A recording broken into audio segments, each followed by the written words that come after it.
Good evening, all. Welcome to this week's Midweek Geek with me, the old geek, and some familiar faces on the panel. We have with us tonight Mage's Musings. Hello. Mage. We have with us Saxius. Hello, Saxius. Hello. We have Elfbait. Hello, Elfbait. And we are, as with the last couple of weeks, it is being simultaneously streamed to both Mage's Musings channel and Elfbait's channel. So, as I've said last few weeks, share the love. Try and get into everybody's streams and click the like and spread the YouTube algorithm love between all of us, because we're here helping each other, aren't we? Aren't we, friends? There we go. Lots of people waiting in chat already as well. So we have Halakar waiting, Ian McDonald, and there's Echo, there's Shadow and Sun, and Jack Hole. That's a new name to me. Charlotte's looking as well. So, and there's people who haven't commented in chat yet. Hello to all of you. Hope you have an enjoyable stream with us tonight. Zach just has all the tabs open. I'll be able to do that hopefully, and hello DK. I'll be able to do that hopefully this weekend, because I have my new computer being delivered. Provisional time slot is on Friday, so fingers crossed. Yeah, you'll be able to have two tabs open at the same time. Yeah, I might even be able to get OBS working without at more than 1 frame per second, because that's about how much I manage at the moment. Oh, living the high life now. Oh, yes. I've basically spent £200 on the cheapest possible gaming PC. And a friend of mine has stripped out his old gaming PC, and I'm going to almost immediately slap in a 4 gig graphics card, 16 gig of RAM, and a 900 watt power supply. So it should just instantly make it go much. Okay, it's not all singing, all dancing, but it's a billion times faster than what I've got at the moment. So hello to everyone else who's joined us as well. Again, Crafting Gamers here, Gene from Inksplat Records. Good evening, fellas. Right. Have we had any gaming recently? Mage, your voice is recovering. Did you run a game at the weekend? Yeah, but people's schedules aren't recovering. No, we were supposed to play the next chapter of Night Below on Sunday, but too many people had to bail, so postponed that. I sat in on my regular OSE game, not one that I run, one that I'm playing in last night for the first time in a few weeks, so that was fun. Everybody died except for me and one other guy, and we found some magical plate mail. Now we're trying to sell it and make all the XP and money.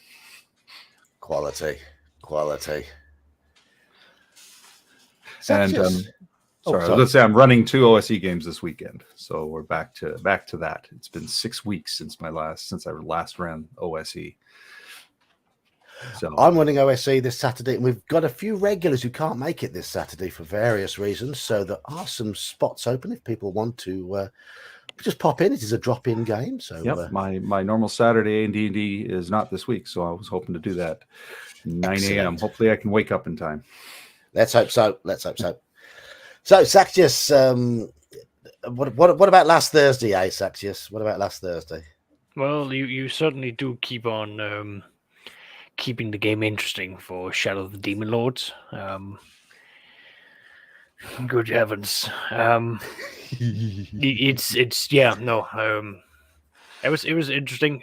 You again, Ginger had another character who has now bitten the dust.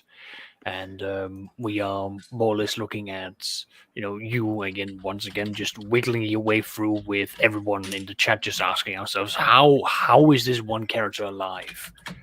And it's not because I'm trying to hold back, anything. I really am trying to get all of you equally. You just manage to wiggle your way through, and like a typical goblin, you just jump down on the ground, just worm crawl your way away from me trying to kill off your character. Yeah. So you survive once again. You've been taking down a wizard, one who's been blasting a lot of fire, a lot of fireballs. So you were able to just about survive that, though you have lost two very dear friends of yours, almost. Awakened Orm was basically a death storm, the NPC, and Ginger's new character's just about gotten him back over the line for keeping him alive. Though we ended with the most bizarre setup for anything. Ginger's character he rolled a profession of being a bona fide rebel slash terrorist, Yes.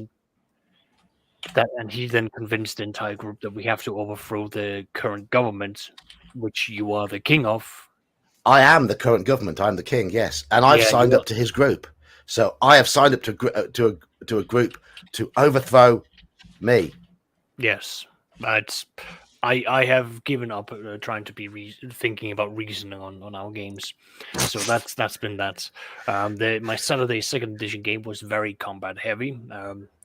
I had to split the group split up effectively. The thief wizard and pure wizard are off dealing with spies of the Drow House, and they're going out to deal with that.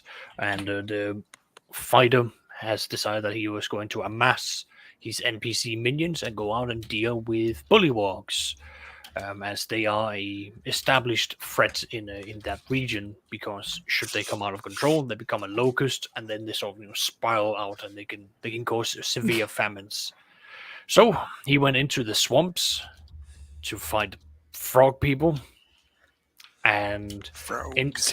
exactly. It turned into more of a wargaming session, and it ended with the dwarf getting out a potion of polymorph self, chucking it, turning into an ogre to then start throwing frogs way beyond yonder. Problem was, he never told anyone in the entire company that he was turning himself into an ogre. So there was a very chilling standoff as he was about to be surrounded by his own men, who thought that he was some sort of ogre magic caster, and they were getting ready to just gang up against him. So he had to get himself out of the situation, and he did that because he's playing a socially awkward dwarf. He basically revealed very intimate, very personal information between him and his girlfriend, who happened to also be a part of the company, in front of many, many, many strangers. And that was the end of that session. It's probably the end of that character's relationship with his NPC girlfriend. So yeah, that's been my games. Nothing normal then. I even at work, I've just been dubbed the abnormal person because I don't do normal jobs. I've yet to get any client who ever gives us a normal, book this in, take it here. There's always something strange about every job that I get. So yeah, So you get all these abnormality, and tonight you're going to be leading the discussion on how to give advice to DMs. It seems like I've got a lot of experience with dealing with events that breaks the rules. Probably why I'm lawful evil. Yes. Elfbait, did you manage to get a game? I actually got to run my game Monday again. Way. Had all but one player of the 5 that are there, so that was good. The party continues to go off course and come up with new ways to complicate things. So they had spoken to the big forest dragon to figure out where they needed to go. Then they arranged a way to get teleported because they're like, we have no time to run all over the world like we need to. And so they got there and were welcomed where they were going, because they're actually just going to a civilized area to ask for some help there. And then I got attacked by slithering trackers while they were asleep. 2 different players in 2 different rooms got attacked simultaneously, with the rest of the party asleep in other rooms around kind of a little common area. And so there were a good couple of rounds of combat where two of the 2 characters in the party were fighting one-on-one with a slithering tracker, which was cool. Considering at least in 5th edition, they do like 3d10 necrotic damage if they get a hold of you. Oh, they've been brutal in every edition. Yeah. I remember. They just kill you outright in the early editions. Yeah, but If I mean, they can get you. even for 5e, they're pretty dangerous. But no, so that went wrong. They managed to kill them, and then we had to stop for the night. But it was a lot of role playing, a little bit of combat. So cool. Right, tonight's stream. Let's get on to topic. Only 10 minutes in, we're heading on to topics. That's makes a pleasant change. So this is how to just general DMing hints and tips. We are all experienced masters of the dungeon, masters of the game, keepers of the lore, or whatever we want to call ourselves. We've probably all got very different styles in the way we run games, and I can say I've of the three of you here, I've played one game. I only played under one of you, and that's Saxius. And I have to say, Saxius's DMing style hits the spot for me because it allows insanity, stupidity, and there are consequences. There's risk and reward, and there's a lot of imagination in there, and I'm enjoying it. So, cheers, Saxius. Insanity, stupidity, and consequences. The holy triumvirate of great role playing. Oh yes, oh yes. So, but I'm going to really open the floor to you three because I never considered myself to be a particularly anything more than a mediocre DM until I got forced into running games online, and that's made me really think about how I pace games and how I keep people involved, because you have to really work at it when you're playing voice only on Discord. You've got to try and make sure people stay engaged. It's difficult. I had some really good moments running Call of Cthulhu, because Call of Cthulhu, I can really get into the verisimilitude of the game because it's based in a real world, so it makes it easier for me to improvise. But I've had some not so good moments. We've all had good moments and bad moments, but I think I'm getting better personally. But I think I'm getting better because I have to get better in order to run games, in order to live up to my billing in terms of having my own channel here on YouTube. I've had to work at my craft, and I hope people who've played in my games have been enjoying them, just as I've been enjoying playing in Saxius's game. But in terms of tips, I want to hear what you guys have got to give. I believe Saxius is very, very well prepared for probably more so than anybody else here. But well, it depends. Like, are you actually wanting me to start, bringing out the actual PowerPoints? Oh, well, yes. Let's start with our DMing alignments. Okay, go on. Well, I'm chaotic neutral right now because I just showed up to the stream to talk about this off the cuff. I had totally intended to do some preparation, and then, of course, my intentions went right out the window. So I am chaotic neutral. But what is your DMing alignment when you are DMing? My DMing alignment, I would probably say in the neutral good range. I do want the players to succeed and have a good time, but I want to be impartial. Okay. And what about in terms of rule breaking and things like that? Do you generally follow the rules unless they get in the way? Generally speaking, yeah. The rules are the guide. They're your default, so you don't want to break them unless you absolutely have to or if a situation demands it. Not every situation that comes up in game is covered by the rules. So, yeah, you have to adjudicate. I will say, I would class myself as chaotic good when it comes to DMing. Yes, I want my players to succeed. Yes, I want my players to have a good time. But I am a lot more seat of my pants when it comes to rules. I'm not always the best prepared, but I'm quite good at making it up on the fly. I think that's my strength is just coming up with nonsense on the fly. But I do tend to get myself trapped in a corner sometimes when I've forgotten past rulings because I've had so many of them. Mm. And that's more to do with my lack of personal wisdom, I think. If I were more lawful, I'd write down my rulings too. But yeah. Yeah. What alignments would you give yourselves, you Saxius and Elfbait? Do you want to go elf, or do you want me Sure. to go? I would say I range towards kind of a chaotic good as well. I fall into that category of GM who's kind of rooting for my players, not in that like I want them to, I cheat and stuff like that to make sure that they don't die or anything. But we lost Saxius. Clearly, but all this goodness for his lawful evilness was just too much, right? No, but I also tend to play with a heavily loaded up front, but also very fluid style. I write a lot of lore and think about lore a lot, but I don't write it to dump it on my players. I write it to sort it out for myself. And that way I have it, or I have already thought my way through things about my world. I'm mostly a homebrew DM, so I mean, the most I ever do these days is pilfer from published works. But I'll bend a rule here and there. I'll make a judgment, but I don't tend to bend rules just to bend them. It's a matter of circumstance. Like if the rule part sounds stupid given the circumstances, then it needs to be bent to accommodate the situation.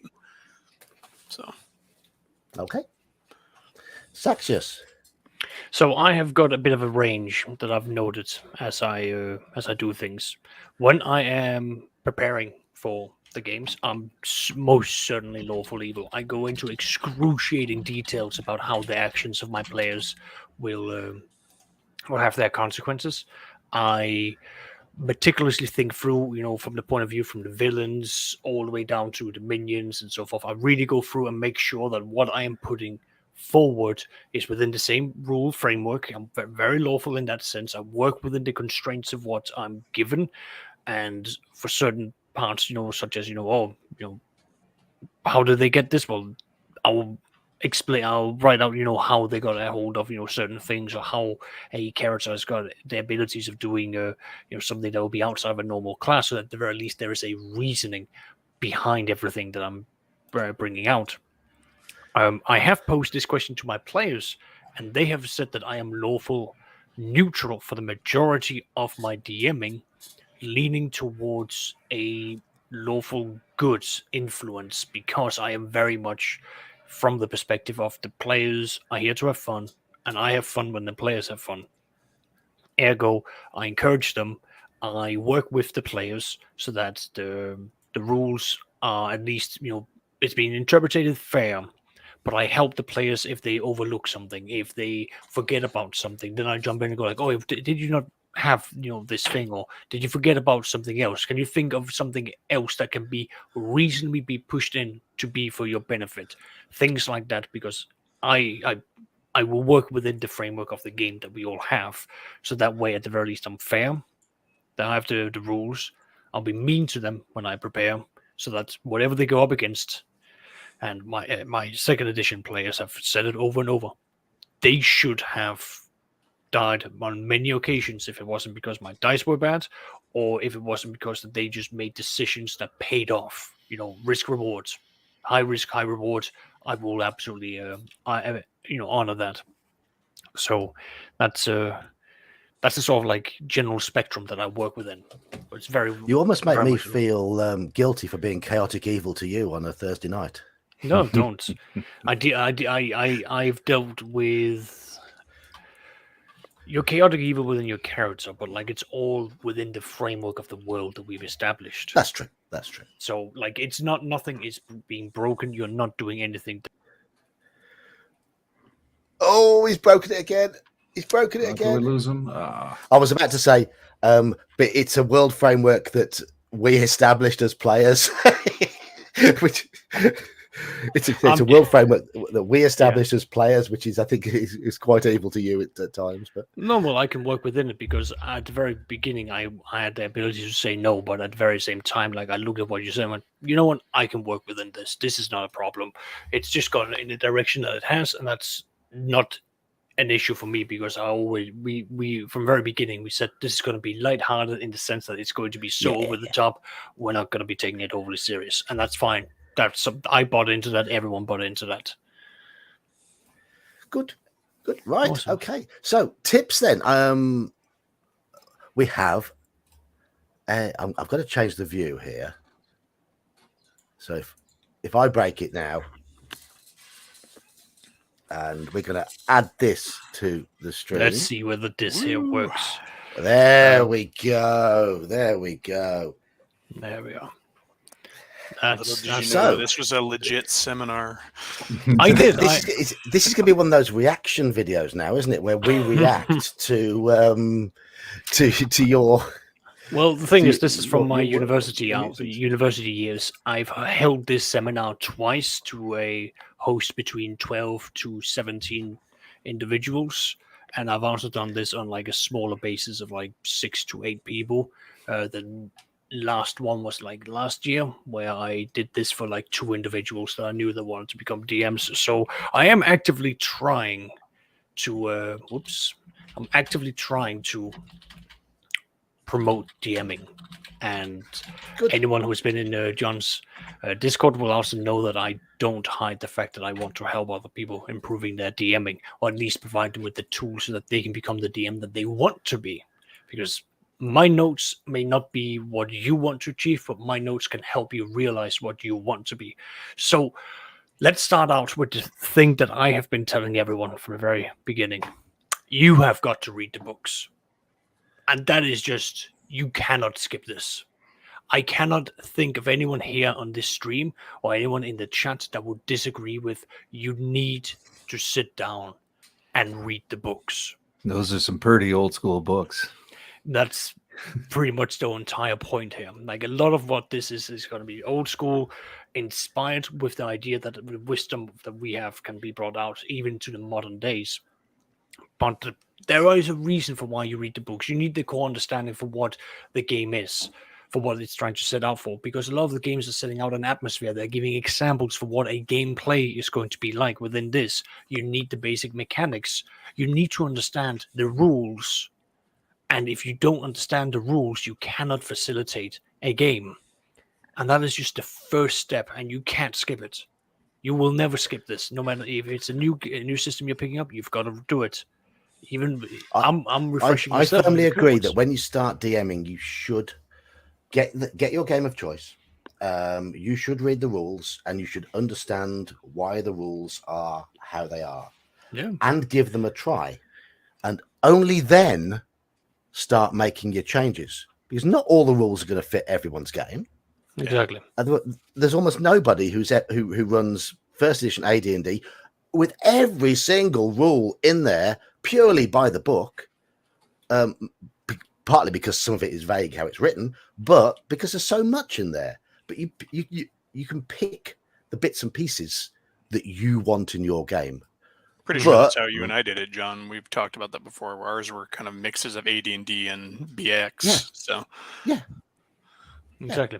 So go on. But I will admit, the first time I ever ran Call of Cthulhu, I'd never read a Call of Cthulhu rulebook. I just downloaded some character sheets, made some characters, downloaded a starter adventure, and ran my group through it, and they enjoyed it. It worked. Zach just gives you an F for your style. Didn't read the book. You could at Call of Cthulhu, you can get away with that, because I encourage everyone who is going to play and run Call of Cthulhu, get players who have no idea what Cthulhu is, because the horror that as an experienced person takes unexperienced people through that is just gold. To be fair, with that percentage-based skill system, as long as you have pre-gen characters and you already know how a percentage-based system works, it's unless you get into combat, it's kind of easy to run it without having read the book. It's easy to wing combat anyway. Exactly. But the point is the core concept, and it's the rule I try to put out, is read the book. So why do we game? Well, I found the quote from Gary Gygax that the games give us a chance to excel. You had to get Excel in there, didn't you? There's a double meaning there.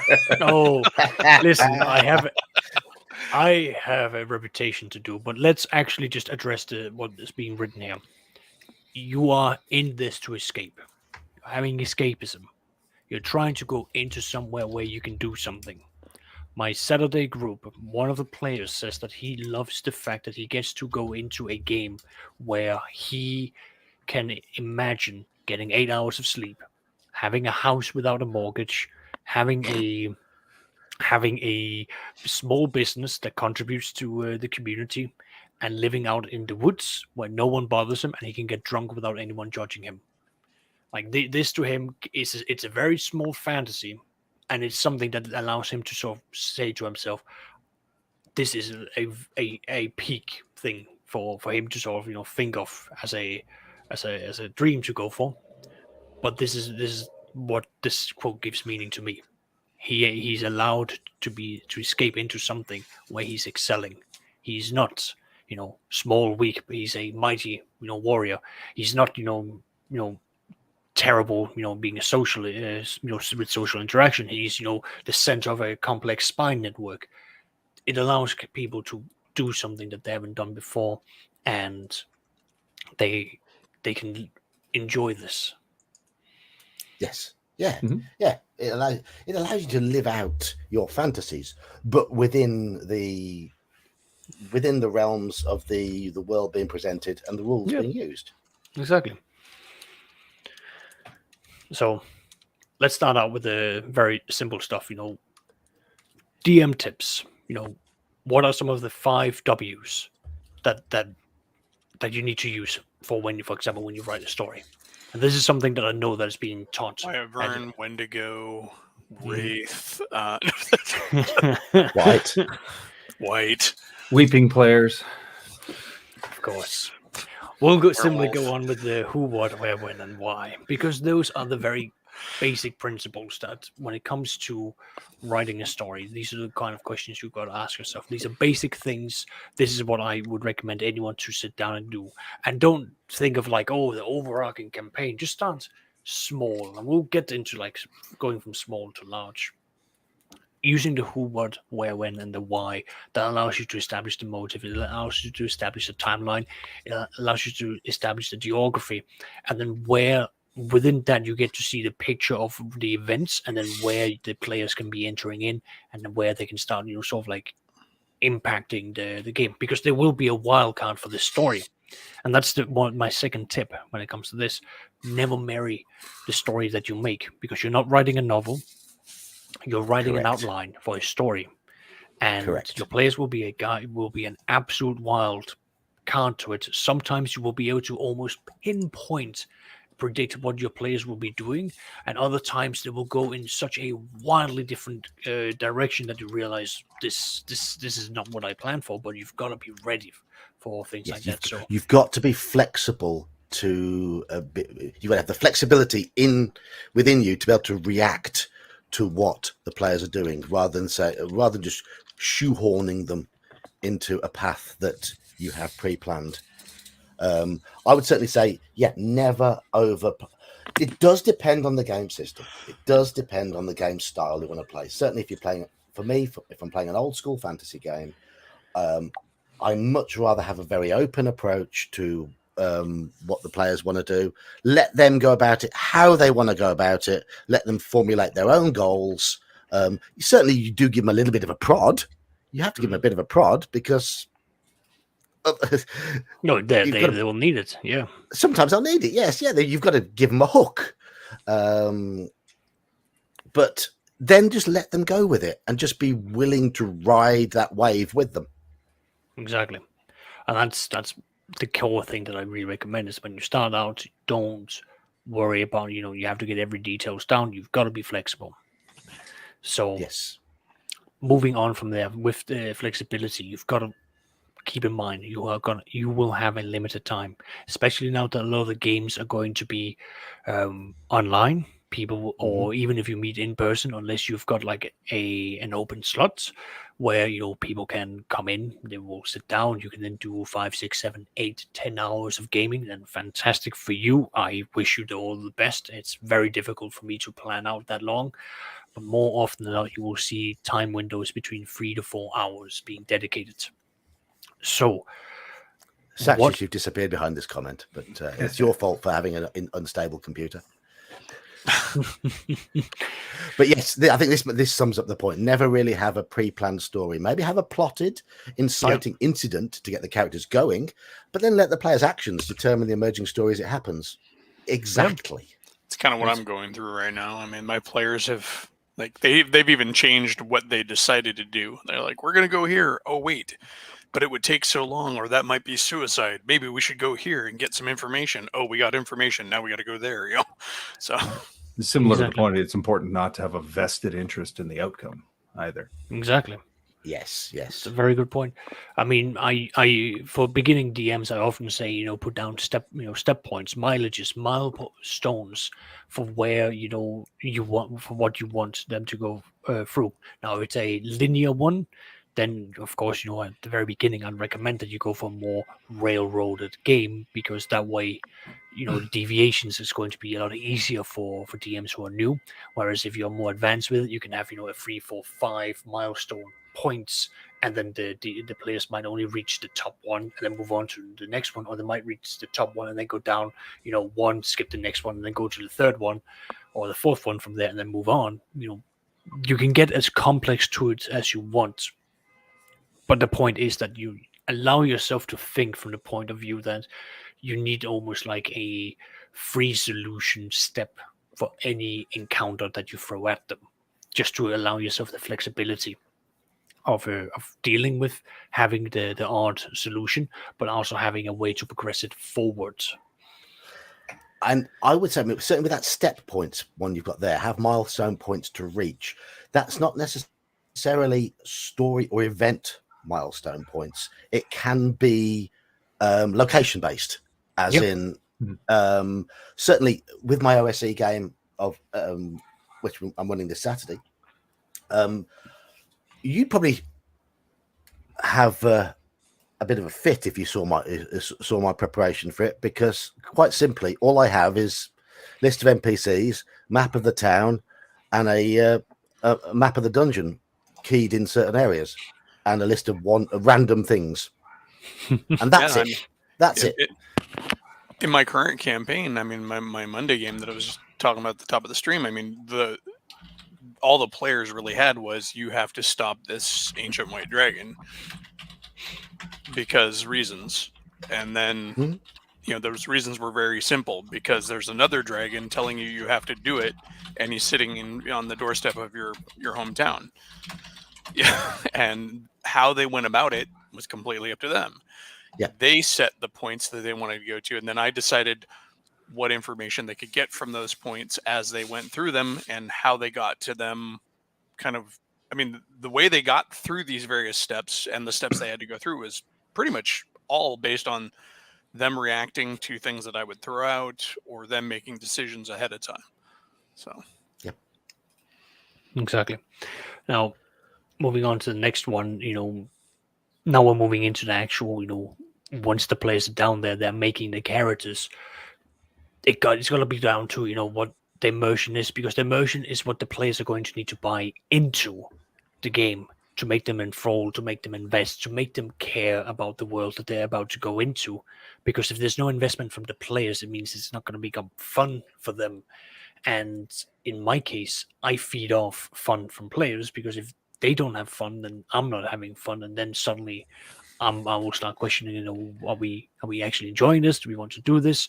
And that's why I think, at least from some of the discussions I've had with Eli, it's very important for a session 0 to be put into for all the players, especially if they're brand new, to be giving that buy-in, or if it's an established group, having the buy-in from the players too. This isn't just a tip though for DMs. I mean, this is for players as well. It's up to players to create characters that have a reason.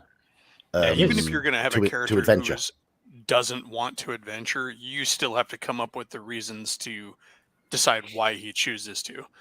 You know, you have to come up with Bilbo's reason to leave the Shire. You know?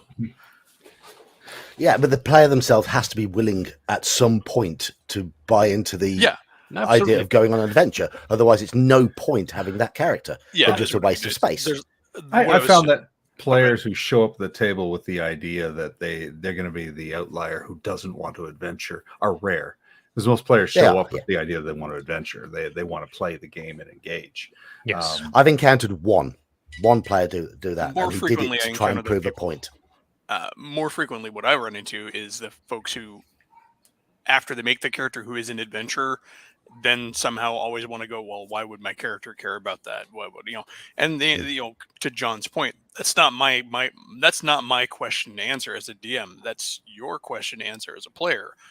You know, because I'm not writing you as a character in my story, you have to decide why your character would go after it. And being a player who's bought in, you have to make those choices.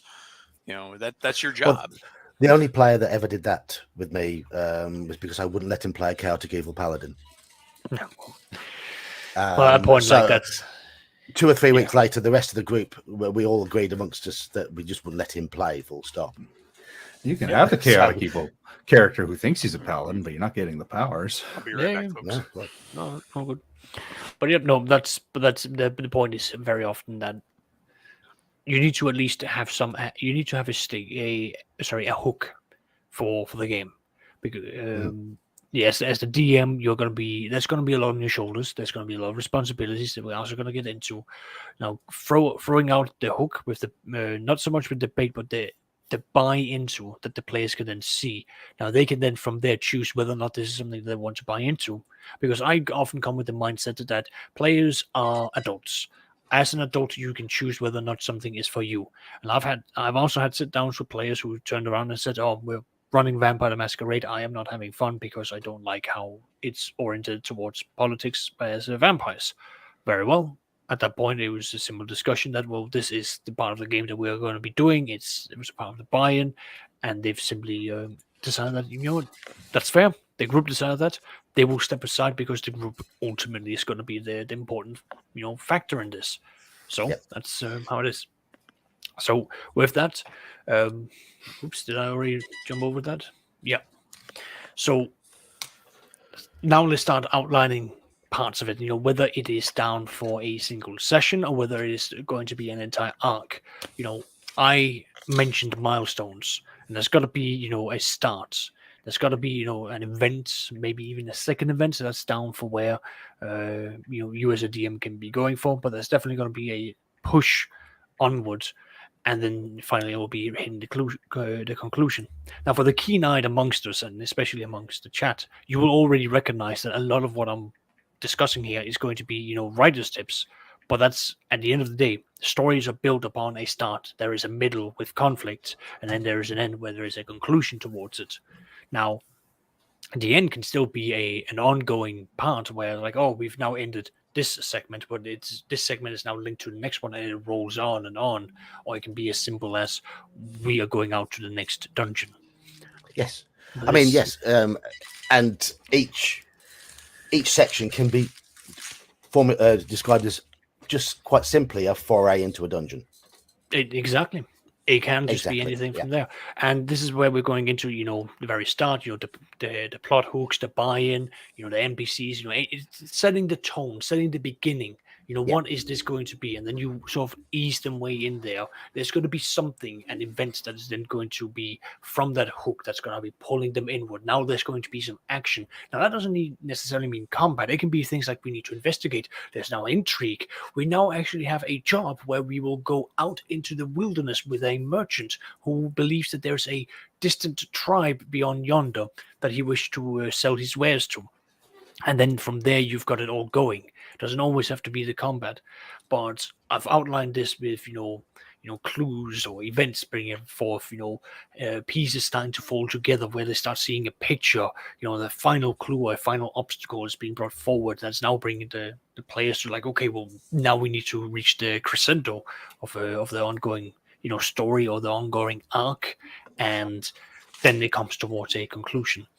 And I can use my Saturday group endlessly for this, because they've had this happen multiple times, always with the end tying them onward to the next big arc and the next big arc, and they're now on the final one, where they're going to be coming towards tying together the very first session, where the different stories I've been building have slowly been connecting themselves into a final arc that will bring a complete circle towards their adventuring, and then that will be the retirement of their characters should they live to the end.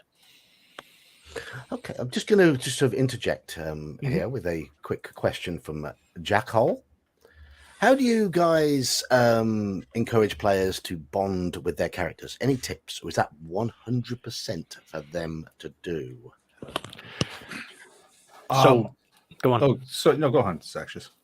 Well, okay. So let's say we've got experienced players. I usually just leave them to sort of do it themselves. So from the perspective of me interacting with new players, what I do is I sit down and go like, okay, who's your character? What are you playing? Oh, you're playing. I'll use one of my players from Ravenloft. First time playing, he said he loved the look of a Dragonborn. So great, he's a Dragonborn. He decided like he's going to be a black Dragonborn, but he loved the idea of being a samurai. So I talked to him and asked him like, so what? You're a samurai, great. What is your family like? I was like, whoa, like that, like, yeah. Have you just elevated into becoming a samurai? Have you gone a long lineage of great warriors?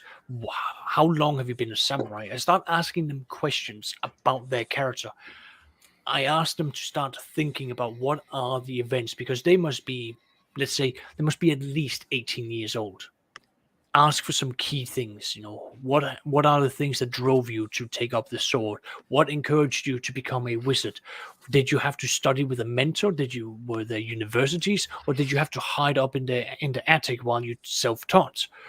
I start asking the players questions about them, their families, and it doesn't have to be at the beginning. It could be over the course of a couple of sessions where you devolve into. I'm not particularly interested in that. I'm more interested in what's going on in the here and now, and I like to bring in things into the game that their character is likely to care about. To be honest, I couldn't give a rat's whatever about whether their parents are alive or dead or whatever, unless they want to drop it in the game intentionally to try and bring in some form of hook themselves. But I do like them to think about what they're doing now and have the world react to what they're doing now. And maybe an NPC will take them under their wing, for example, and it makes that just to make their actions feel more worthwhile. Now, one thing I liked about Shadow of the Demon Lord when we started out, you asked us a question about where we live, and thus the environment of the barn was created. We made that. Yep.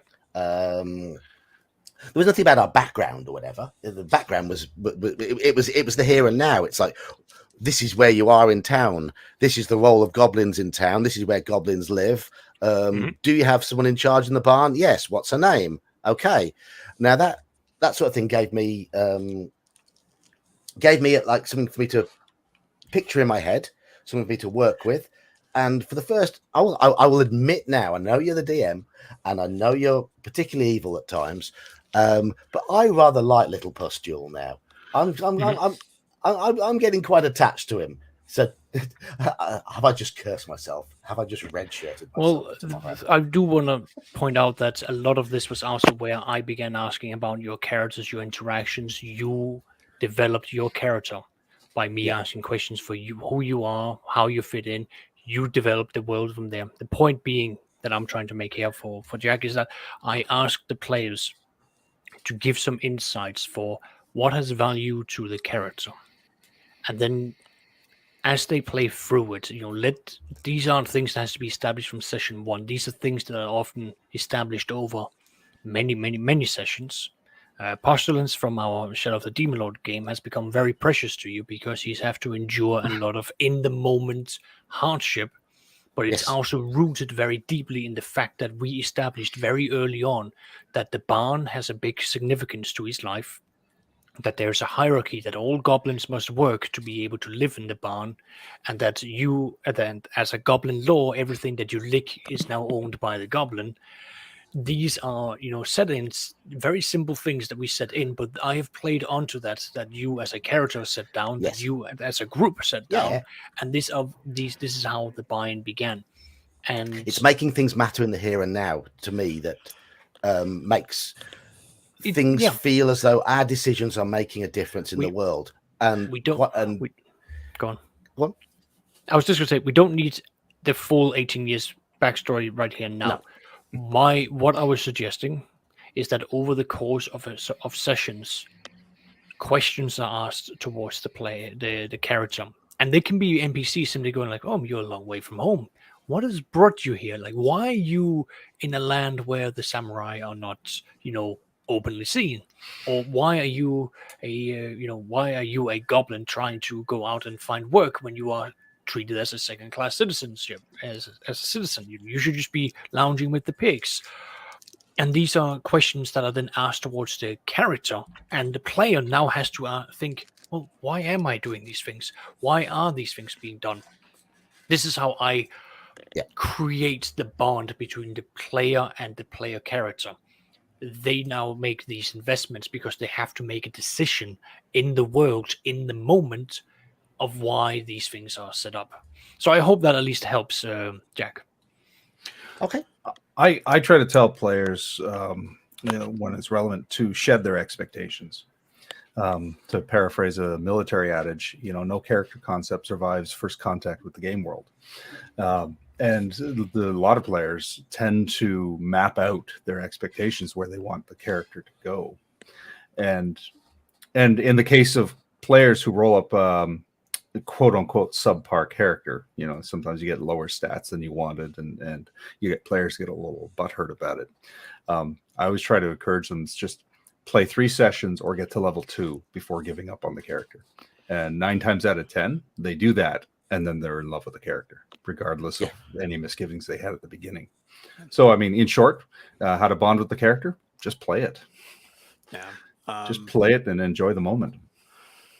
I would say a thing you can do as a GM would be to have the world react to the characters as well, positively and negatively. It will tend to have the players invest in their characters as well. So for even if it's something as simple as the guard at the gate for the town that they keep going back to, recognizes them and reacts either positively when he sees them or negatively, like, "Oh, you guys again." It's the world reflecting back on the characters will help the players, I think, invest in those characters and bond with them, because it makes their actions count, it makes their character count, and it makes their character alive.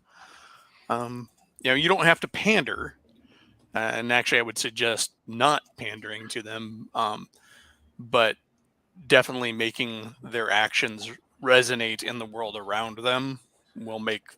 I think it helps players. Yeah, absolutely. It makes them feel more real, right? Yeah. And it helps create personal challenges for them as well. I'll give an example, because I'm trying to kick off a 5e game with Elf, and one of the things that I want to do is I want to sit the players down and say, right, we're out here on the frontier, and you, the players, will be establishing what kind of frontier it is. But I will also be asking them to establish what the fort is going to be like. So who is in charge? What are the 3 or 4 characters that are running this place? And now there's going to be the investment from the players to build the world from there, because now they're going to be creating the world that they will be within, and then that is the buy-in from the characters, from the players, and then they will have to think through, why is my character here on this frontier? A simple question which can have a big impact for the characters later on. But these are simple questions that I will be asking the players to think through. Anyway, to bring us back to the topic, but that was a very good question, Jack. Very, very good one. So this is just what I would then do. A merchant's goods have been stolen by goblins. From what we have established, how would we outline an adventure? That can be. I don't know if that's anything that we actually want to do right here and now, or whether we can leave that for chat to actually contribute into the various streams. How you would have a merchant's stolen goods be a plot hook for the adventure. How would the outline go? If that's anything that people would think through. Okay, yeah, go on, chat. I mean, I would say it depends on how goblins are portrayed in your world, as to what you would do here. What were the goods that were stolen? I mean, are there suddenly extra confident goblin bandits on the road wearing garish, ill-fitting clothes that don't appear to be goblin manufacture? Well, this is where you as a DM, you get to really step in and go, exactly. Well, what is it? What is worthwhile for a merchant to either put in a bounty or for a guild to put out a bounty for these goods to be returned? And now you've got a bit of homework as a DM, and that can be quite easy. Something as simple as rolls of silk. And there you go. That's something that many merchants and many tailors would go very wild over to get their hands on. So something as simple as that. Yeah, I mean, I came up with my little idea then, and we immediately lost 5 people in chat. So obviously, my idea wasn't very good. Do apologise. Sorry, chat. I'll shut up, shall I? Keep going, Saxious. All right, we'll move on to the next one unless anyone wants to jump in. No, we're good. All right.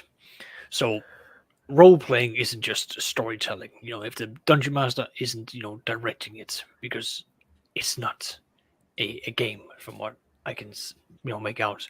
Again, taking one of the quotes that I found from Gary Gygax, because at the end of the day, you're not. It's not a one-sided thing.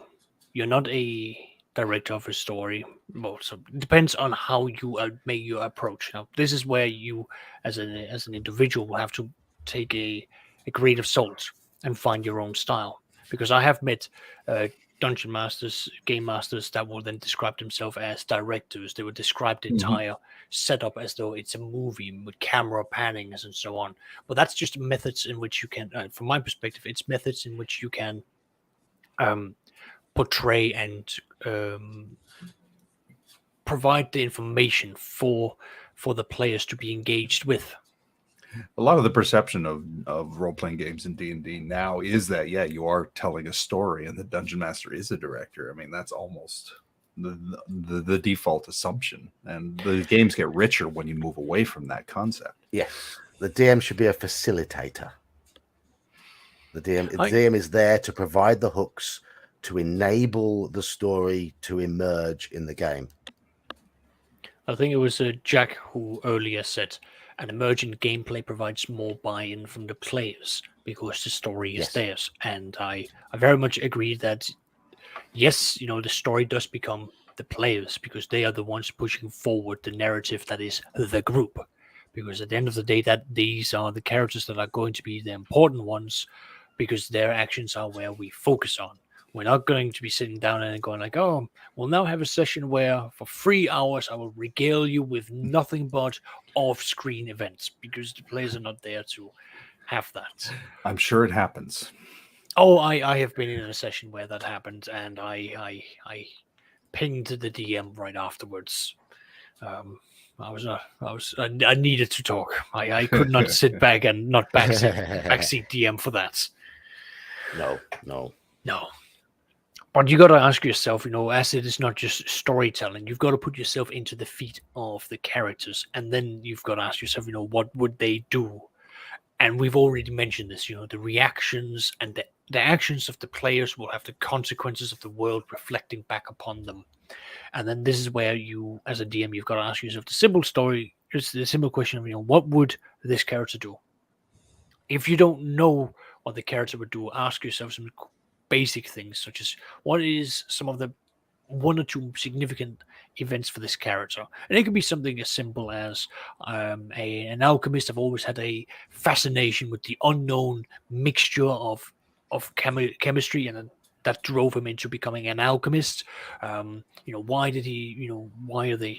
Why are they there? They've now found a greater purpose because they need funding, and their desire for unraveling, the mysteries of creating gold is what's driving them forward in the night. Now, that right there is a character, and you can now get the outline, the framework. What is the North Star? What is the purpose of this NPC? What drives them forwards? These are the sort of things that I often advise DMs to simply think. Simple things, basic bullet points, 2-3 at the most, to help them give an insight for the NPC that they are dealing with. Because players get attached to certain NPCs as well. They do. And if you can give the NPCs a bit of character, a bit of meaning, a bit of personality, and a bit of consistency, then the players, it helps invest the players into the game if they've got a friendly NPC. No, if they're attached to the NPCs, you know you've done your job. Exactly. Yeah. Yes, when that's when they need to. That's when you know you can hurt the players when their feelings are attached to something that you control. Oh, my players are contemplating taking on an ancient white dragon because of NPCs. So I'm going to drag it back to Call of Cthulhu again. And when I was running Horror on the Orient Express, I made a real point of getting the trains sort of. He's more than a conductor on the Orient Express. He's sort of like the manager of the service. He's and he's a Belgian guy by the name of Henri. And I had him interjecting quite a lot, constantly coming over and saying, "Is everything all right for you, passengers? Is there anything I can get? Is your soup fine? Is it nice and warm? Would you like any more champagne?" And he was just bringing him in like that. But then he would be asking them what was happening. He would be turning up during awkward moments they might be having on the train. So he was getting brought into the story, but all the time he was fussing around because he wanted to make sure all the other passengers, they must not see this. You must not damage my train. This is my livelihood. And all that sort of stuff going on and on and on through the adventure. And my players really got to love Henri. They were like, he became the star of the show as far as they were concerned, because he was poor, bedraggled, beleaguered guy who was just trying to do the right thing throughout the whole adventure. And everything they were doing was getting in his way, and everything the bad guys were doing were getting in his way. And he was just going, "Oh no, my train," as it was getting covered in blood and gunshots and all sorts. But it's all, make the NPCs work, make the NPCs sing in the world. Exactly. NPCs make the world go round. Yes. Don't be afraid to kill some now and again.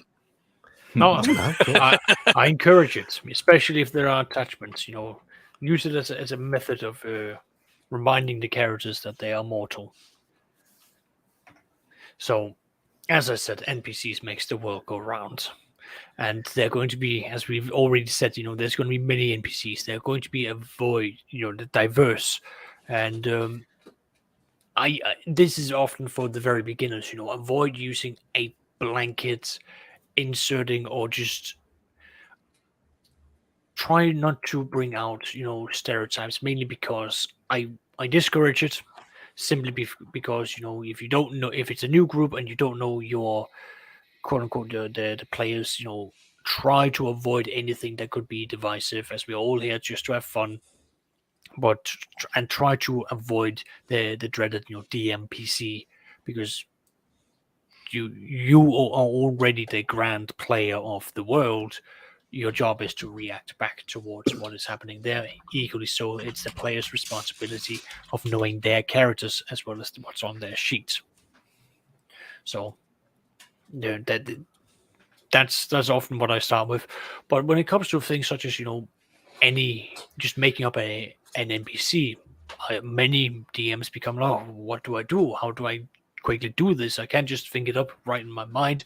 There is a absolute plethora of books, both D&D related and non-D&D related, and system neutral, that will literally throw dozens of pages at you of where to even begin.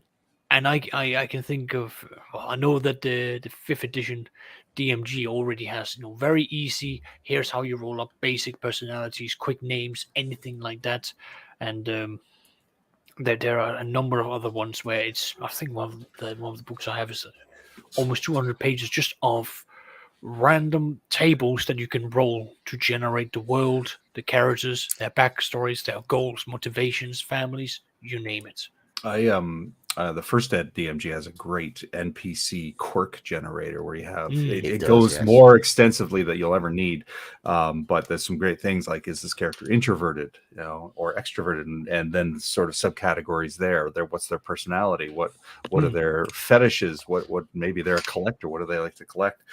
So you can use that to really flesh out an NPC. But if you need something quick on the fly, take their alignment, which of course there's an alignment chart for you to roll randomly, and two character concepts, and then you're off to the races. You can play that right away. Those 3 filters are enough to generate a unique character. Exactly. And especially if that is why alignment haters, alignment is a valuable DM tool in a it's 100%. shorthand. Yeah. Mm-hmm.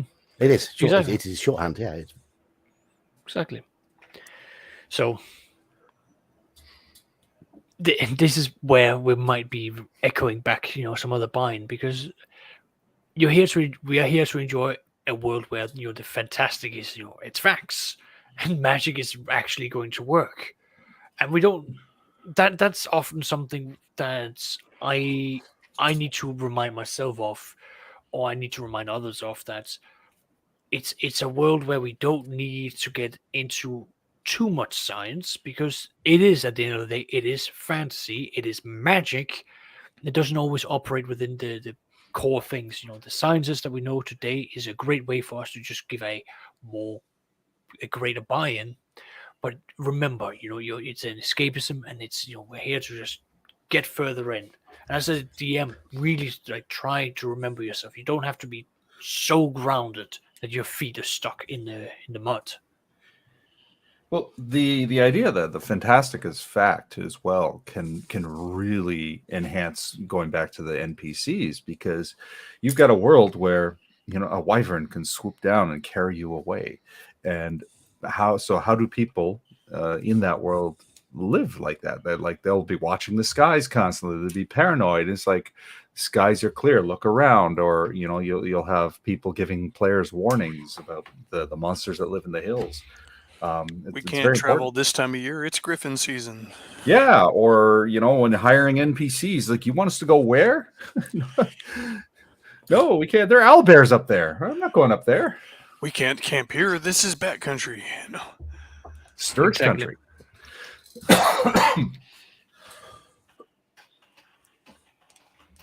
Responding to a question of where I'm getting these quotes from. As I mentioned, this is when I went to university. We are probably looking at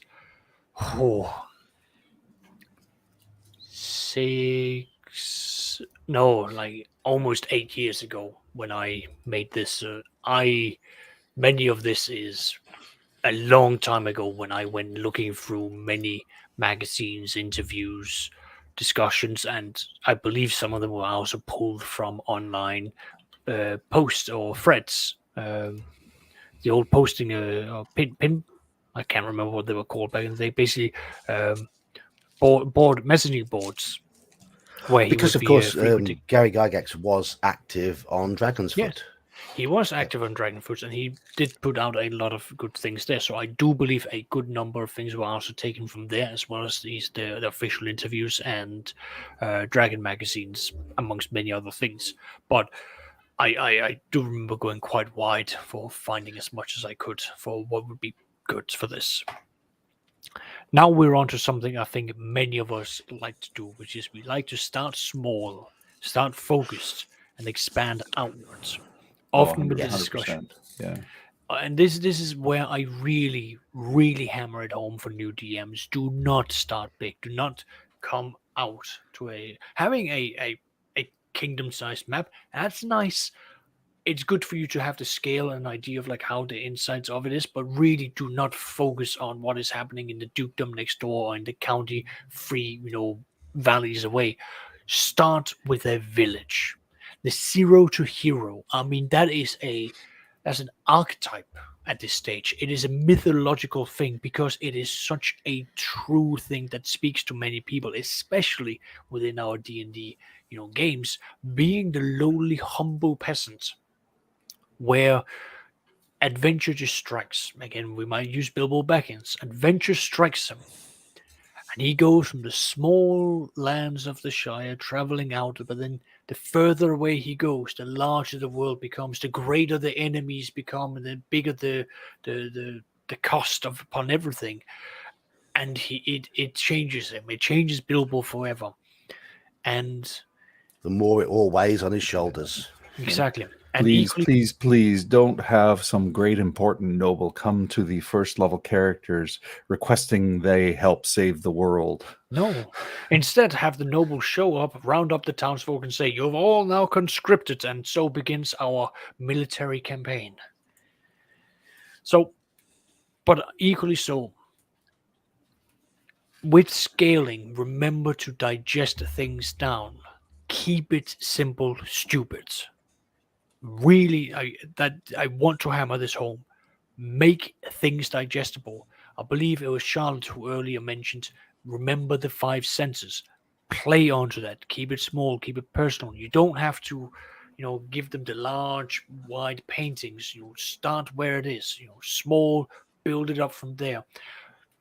The players will, at least from the way I have run it, I have seen some players almost coming to a breaking point because they put so much on their plates of thinking big picture, big picture. I have to sit them down and have talks to them, bring it back to what's happening right here and now. What are you doing? What's the goal that you want to attain? Don't think about the big one.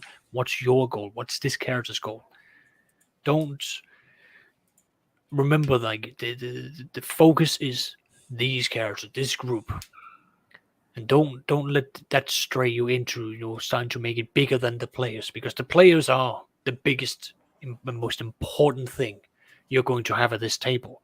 Without them, there's not going to be a group to play with, and they know that, you know that, and keeping it simple for them, keeping it digestible, will be enjoyable, and you'll learn what is the digestible Use the Force, group. Luke. Exactly. So, as we said, it's so much easier, and I'm repeating myself to certain things, but I just think it is such a good thing to repeat, because many of the sagas that we have, it's going to be starting in a local, it's going to become grander, and there's nothing more rewarding, at least from my perspective, of small people doing big deeds. More importantly, people who know they're in over their heads, but heroes are the people in over their heads, but push forward into success anyway. Those are the great stories. That's what creates heroes. Yes, yeah. You can also tie that back into that player buy-in that was asked about before. Like in my current campaign, again, from the very beginning, I'm like, all right, you guys are all from the same village, and then that was our start, because we were playing from 0 level up through into first level, and so that helped add a lot of buy-in, just having them all start with a common location. Even though there's been new characters who've come in as the campaign's gone on, we got new players. The anchored players just sort of bring in those players who may not necessarily have that same anchor, and then those other players have started, kind of anchoring into the party, and then also what matters to them. So. Exactly. Absolutely. Yeah. As you say, it is easier for players, certainly in the beginning as well, to latch on to something small initially, and then let that build up and build up and build up. Because, of course, the world will grow with them as they explore, as they encounter more people, more races, more individuals in the world, as they accomplish more. The stories that they can tell will grow. and thus the characters will grow. I will use my second edition game as a good example here. The first introductory session was Who Stole My Chicken? It was a story of the A group. foul plot. A terrible plot. And Did whoever stole it put it on their head? No, no, not even close. It was a simple case It was a simple case of a dwarf was being framed for having stolen chickens, and the local villagers were out to go after the dwarf because they thought he was the only one who fit the description of a small, creature that could go around the darkness without, tripping and falling. The group went investigating, and they found, goblins who were sick and malnourished. Well, that now brought up the question of why are they sick and malnourished? Well, they went into the woods to learn more. And then they learned that, there's been hobgoblins who's been pushing out goblins, and goblins are actually closer to the town now. How are we going to deal with this? Well, we are going to find ways of provocatively write, symbols in goblin, and do that on the edges of the kobold lands to initiate a battle between the goblins and the kobolds, and then leave them to sort themselves out. Then that gained them the notoriety of the village that dwarven merchants who wanted to establish a silver mine said, you know what, you seem to know what you're doing around here. Come along with us. We could use some extra muscle. That allowed them to find a silver mine. And then they discovered, wait, it's already being siphoned by hobgoblins. Why are they doing that? Oh, they're forging money. Oh, they're establishing an economy. And each step, the adventure got grander and grander and grander until they realized Snake People was in control of the entire thing. The Yuan-Ti was behind it. And now there are always the lizard people. It is indeed the lizard people. And they've discovered that the lizard people were doing, a slave trade. They were discovering that the slave trade was connected to the drow. The drow are now coming from them. It's now become such a grand... it's become such a grand thing that the players are now looking back and thinking this was all such an elaborate plan that Saxius concocted in a fever madness. The drow plot's connected to the aboleths. The aboleths connected to the... Well, you joke. Aboleths did make an appearance in my game as well, so it was all over joke, I'm psychic.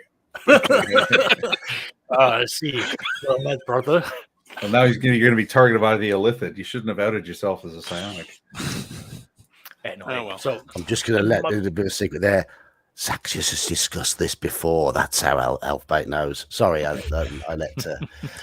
Well, like most psychics, I'm just really tricky and have and very perceptive. So it's it's not actual psychic power. Often, what it comes down to when I sell the whole, 0 to hero, the people I've encountered often ask me, what is it that a 0 character can do? Now, again, we have the experience with that. What are just 3 quick scenarios that you can think of that a beginning 0 nobodies or characters at level 0 or even level 1 could initiate into? Just something to get them on the path. Timmy fell into the well. Literally, the first one my players went on is go to these special springs, bring back some water so I can make another batch of beer with it. And they got there, and then they found that some scuzzy fairy creature was using it as a bath and fouling the pool, and they had to deal with him. My group, Farmer Thorny Whistle, the halfling who runs the farm in the nearby village, went to fetch some freshly made cider from the druids in the forest. We haven't seen him. He's normally back within a few hours. Where's he gone? There you go. Yeah, exactly. That's what. Quick things for characters to be like, oh well, this seems like something we need people to do. Well, we'll go out and do it, and that is the first step on a road that will just take them to places. One of the biggest subplots in mine started with a missing goat, and then that goat turned out to be a possessed goat. And comic already ensued from there. So now the next part is often where we start having discussions of realism versus high fantasy and the scales of what is to be done. But I've brought out, I think I was talking about kobolds before. Don't underestimate the monsters. Even the simplest one can be from the point of view of a competent DM. Anyone who's watched anime of Goblin Slayer can see just how devastating goblins can simply become. Anyone who's been paying attention to what John has been saying throughout the many streams of Shadow of the Demon Lord can quickly figure out how horrifying goblins can be when they have a chaotic sense of direction. And equally so, you can really bring forth a sense of what you call personal scale, especially when we are doing the whole zero to hero. It doesn't need to be, the grand armies are always marching across. Sometimes, as horrifying as it is, a small warband of orcs coming into the countryside of the playing characters can be a major plot point for low-level characters to spring upwards. And then from there, they can sort of go further out. But the level of realism versus the high fantasy, that's for you as a DM, and effectively our little players can sort of set down what it is that you want in accordance, because they will impact one another. Questions or thoughts so far? No, I absolutely agree. And it's funny, players especially will say, oh, it's only a goblin, or they're only goblins. Yeah, well, only goblins. Well, if there are 50 of them, yeah, or even just a small patrol on wolves. Yeah. My first ed game, my Saturday game's not being recapped, but they started out figuring, there's a 5 gold piece per head bounty on kobolds. Kobolds are easy. And then when they got to the kobold fortification, were promptly repelled by organized kobolds using very deadly tactics. And they're like, that's hard. Kobolds shouldn't be this hard. Oh, yes, they should. The description itself, they lay traps. I mean, they have a god who comes and teaches them how to lay traps, according to the Deities and Demigods book. Yeah, exactly. I caused absolute havoc with a couple of farts. They know their terrain, and you're in their lair. They know where they're going. They know where they can hide. They know where they can hit. They know what's good at. You can get the players. Absolutely. Sometimes you don't even have to actually have them fight them. Like when my players ran into goblins, it was a small patrol, and then they're like, but it was at distance, and then they kept noticing that patrol every time they camped for the next few days. And they're like, great. And again, a lot of players think linearly. A lot of even DMs, I guess, people into the games. They'll say, "Well, a kobold has half a hit die, 1 to 4 hit points. Yes, mathematically, 1-to-1, toe-to-toe against your party's fighter, a single kobold's not going to stand a chance. But you're not dealing with a single kobold one at a time. And besides, that kobold has as many hit points as your wizard. Think of a village suddenly invaded by 50 Hell's Angels. Yeah, there you go.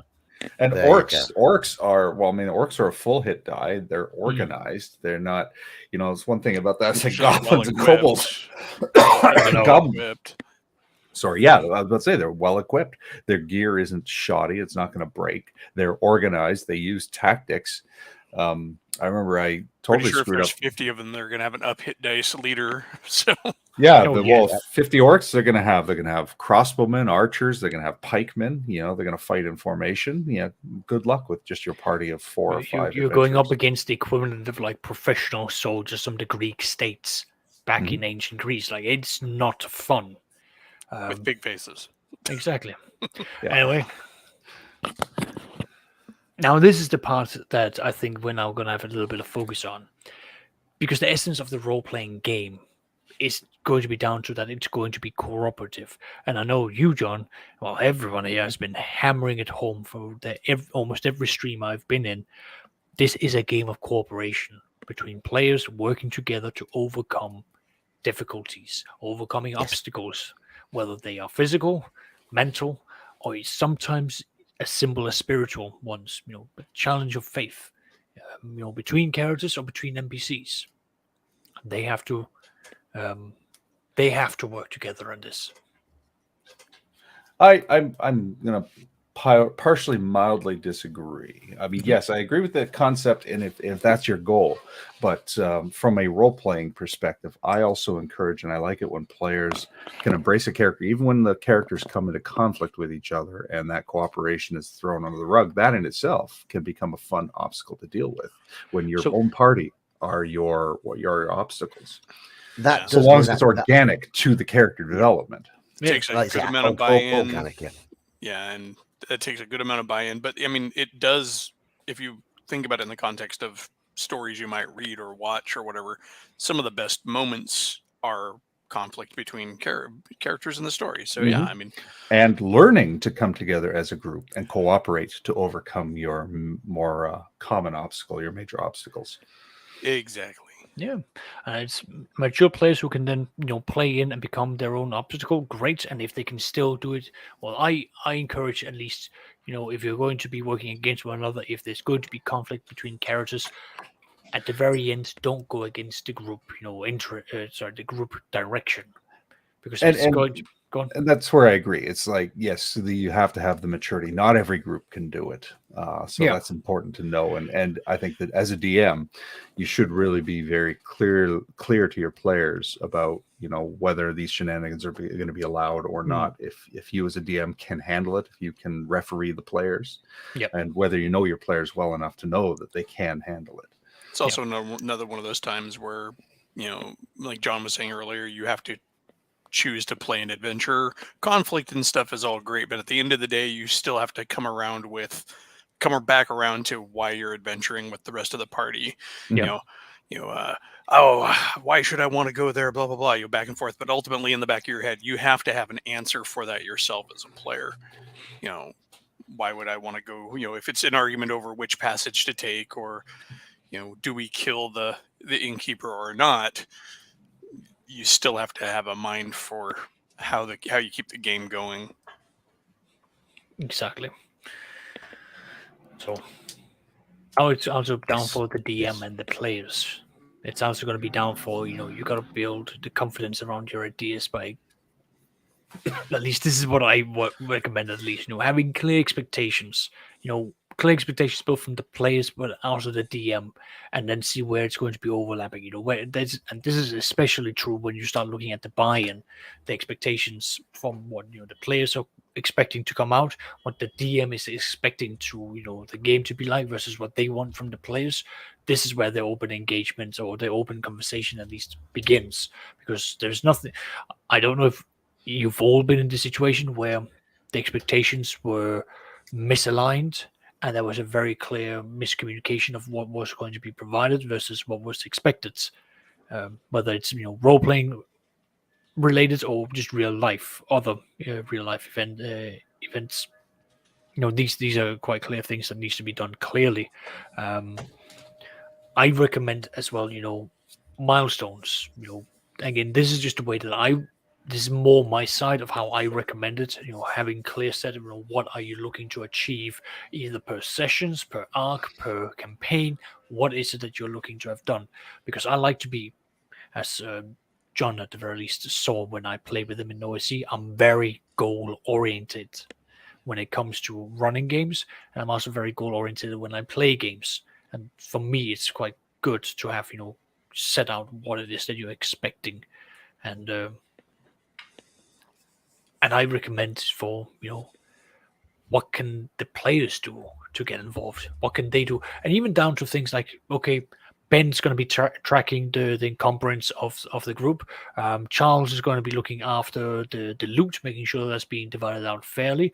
We are going to have Fred over there. He is keeping tabs for your network, for your NPCs, and making sure that's all being done. Dividing things out. They can also be involved that way, or they can just turn around and say, you know what, I'll help arrange the next event.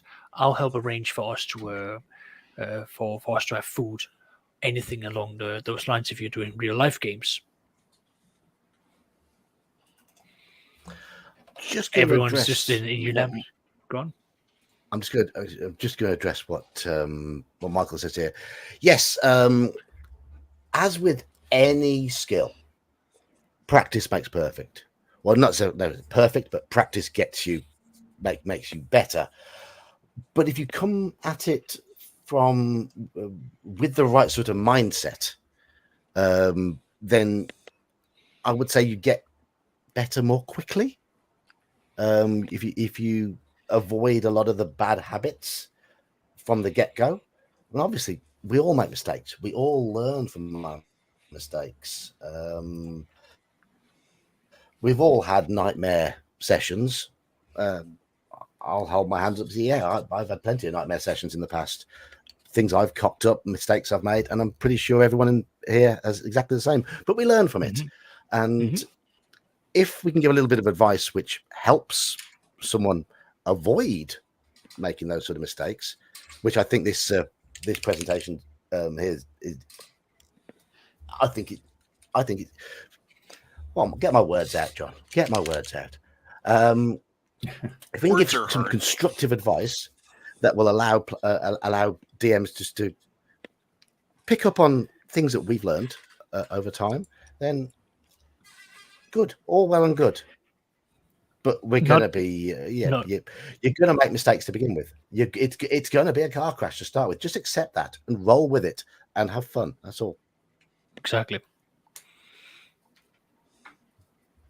Now, I know we already discussed the whole part of, teamwork, corporations, but again, this is where this is more of how I start seeing it.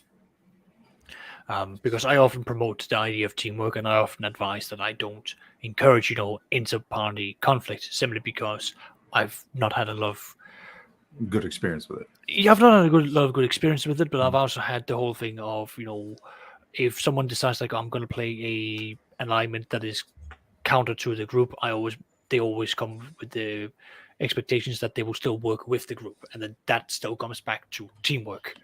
And there's going to be a lot of, listen. And then, I was told by one of the directors I work for, you've got 2 ears, listen twice, speak once. So, and that's a skill that you will develop over time, is listening and paying attention, not just to what they are saying verbally, but also in further details, how they're saying it, what their movements, body language and the likes. And this is almost where I've had some players or other DMs have referred to being a DM in as much in a sense of like a moderator or even a teacher, because you are going to be at the center of a lot of things. You'll be adjudicating, making rules. You'll be settling disputes between whether they are going to be characters or players.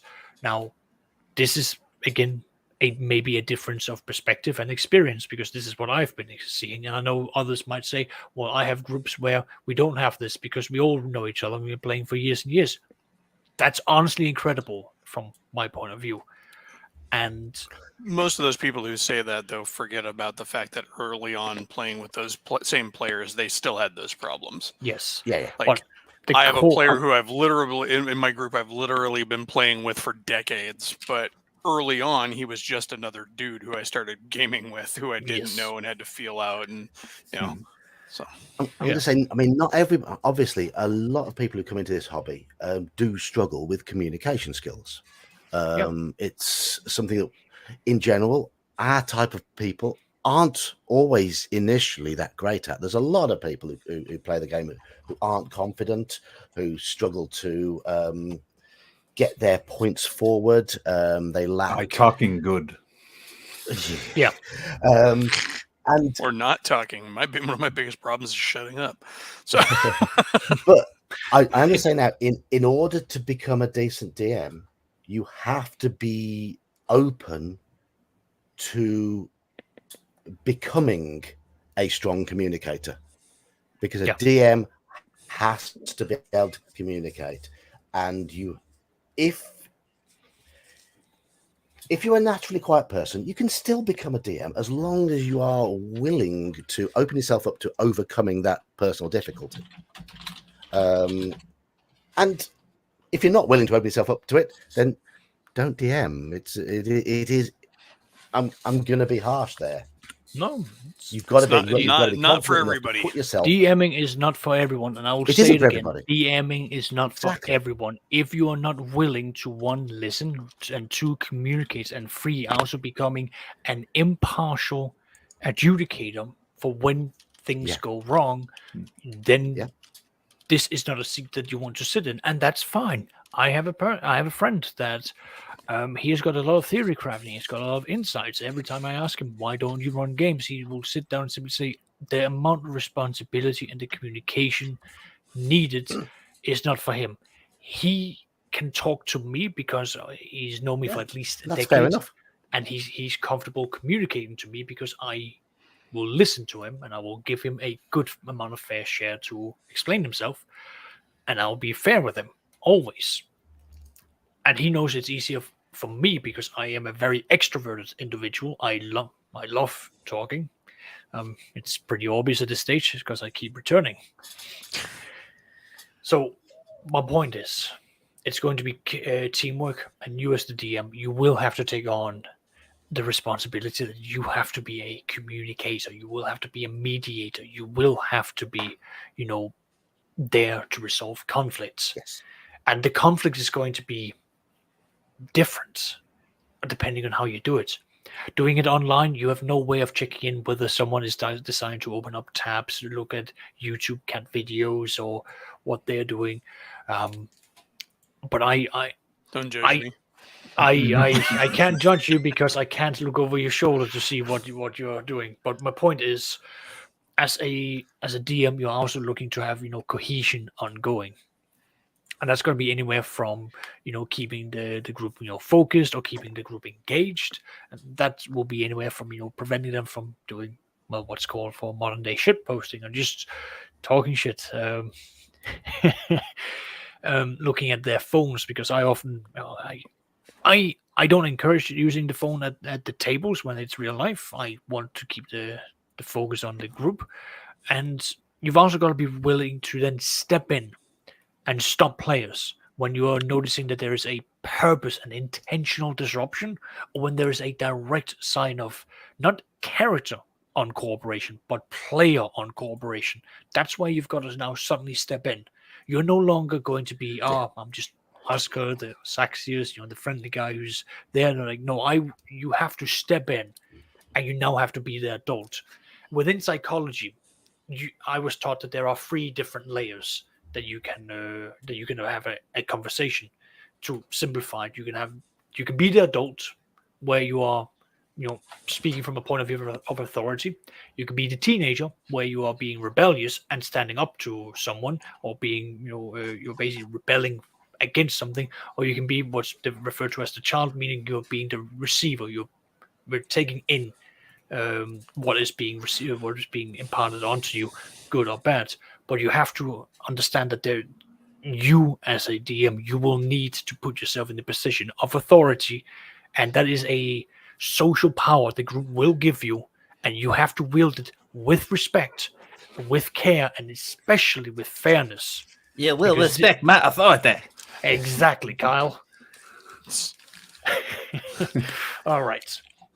So this is where you're going to have to start, stepping in, doing this. And I've got a number of examples for all of them, but the core thing is that I will fold down the screen. I will look at players and say, we're stopping now. I'm addressing this right here now. And I will do it in a tone where you know that now it is serious. And if I'm not taken serious, then it will go in the direction of where I will sternly inform the player that if this attitude doesn't change, then there is going to be consequences out of the game, because now it is time wasting. And there is nothing in my world that is worse than I will say that exactly what constitutes crossing the line. It does depend on the group dynamics. It depends on the game you're playing. It depends on the atmosphere of the game. Certainly, if again, Call of Cthulhu drink. I like my players. I'm not saying I don't like moments of humor in the game, because moments of humor are great, but it's a game that relies more on atmosphere. And in order to build any sense of atmosphere, any sense of terror, you have to have people concentrating. Whereas quite a lot of games of D&D, you can have fun and mess about and throw things at other players from time to time because it can be a lot more relaxed. But it does depend on the group dynamics. Of course, if you're playing Paranoia, then anything goes. Yes. Yes, as I said before, take these slides with a grain of salt because we're now moving into the territories of your groups are going to be different. I've written it from my perspective as the DM with the history of groups that I had at the time of making these slides. Ergo, I'll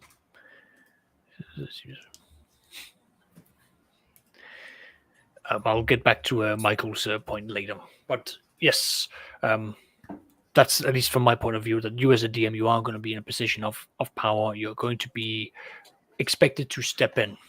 And this is where I mentioned before, you have to become impartial. You have to be able to remove yourself from some of these things. And this is something that you aren't going to be exactly taught how to exactly how to do it. It's something you learn through experience, really. And that's the part where it's difficult for me to explain how you are meant to be doing it, simply because I've almost forgotten how to teach people how you become impartial. You have to remove yourself, and I often simply just tell them, listen to what they are and ask yourself the grievances that they are facing and what it means to them, and look from their point of view, walk in their shoes, in other words. I will say maturity comes into play there. Yes. Maturity does, but also not being adversarial. And this is a lot of DMs assume that it's a player versus DM thing, the game overall, and it's really not. You need to beat that out of new DMs. You're not there to oppose the players. Yes, you will be playing the monsters that directly oppose the players, but you don't have any vested interest in obstructing the players. You are simply there to adjudicate what happens between them, and you in some ways are the what's the word I'm looking for? I can't think. Brain not working, short circuit, need protein.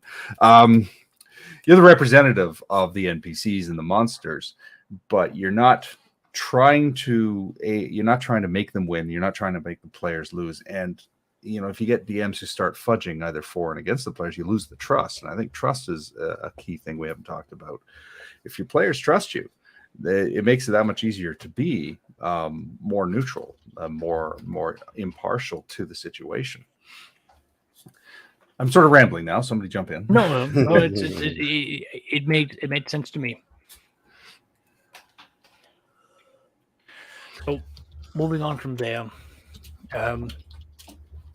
we have already touched on this: game crafting, game theory. Just play the game. Everything in here has been ideas, stepping stones, tips, things that I impart onto others, and I simply tell them, this is good. You've read the books, you've taken notes, you understand the basic outlines of how to make a story, how to do the start, how to do the middle, how to do the end. You understand the need for being elastic, being flexible about it.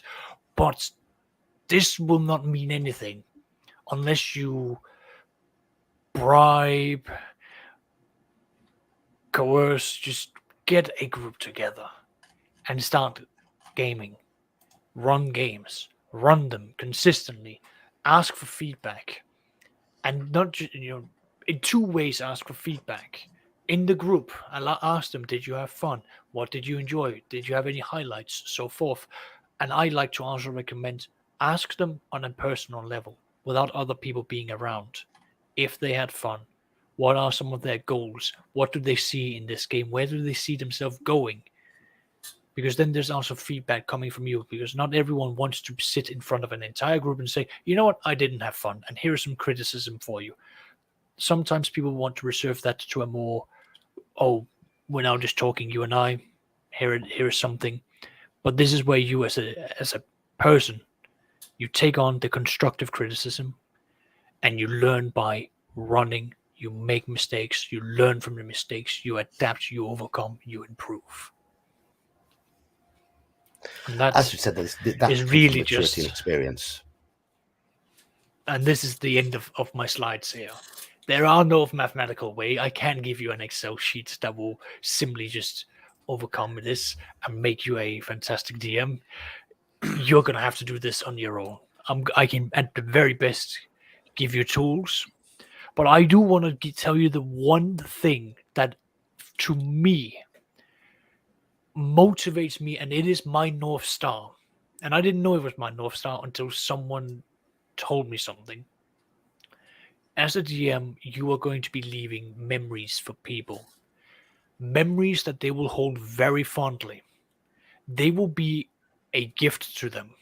Some people may even remember it years from now. They may approach you and remind you of this very specific moment that stood out for them because it was so personal to them. And these are going to be moments, these are going to be treasured moments you will give out. You will never know when it is a gift or when that moment is for a specific player, but know that you will give them out. And you will give them out by effectively continually running the games, asking yourself, am I the kind of DM that I would enjoy playing under? And build from there. And here you go, end of the session. We can all stop, having tears.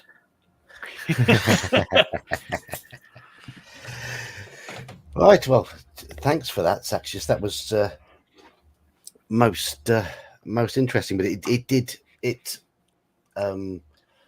brought in a number of key points. I think Michael is right in that a lot of the stuff in there will help somebody go from being a mediocre DM to become a good one.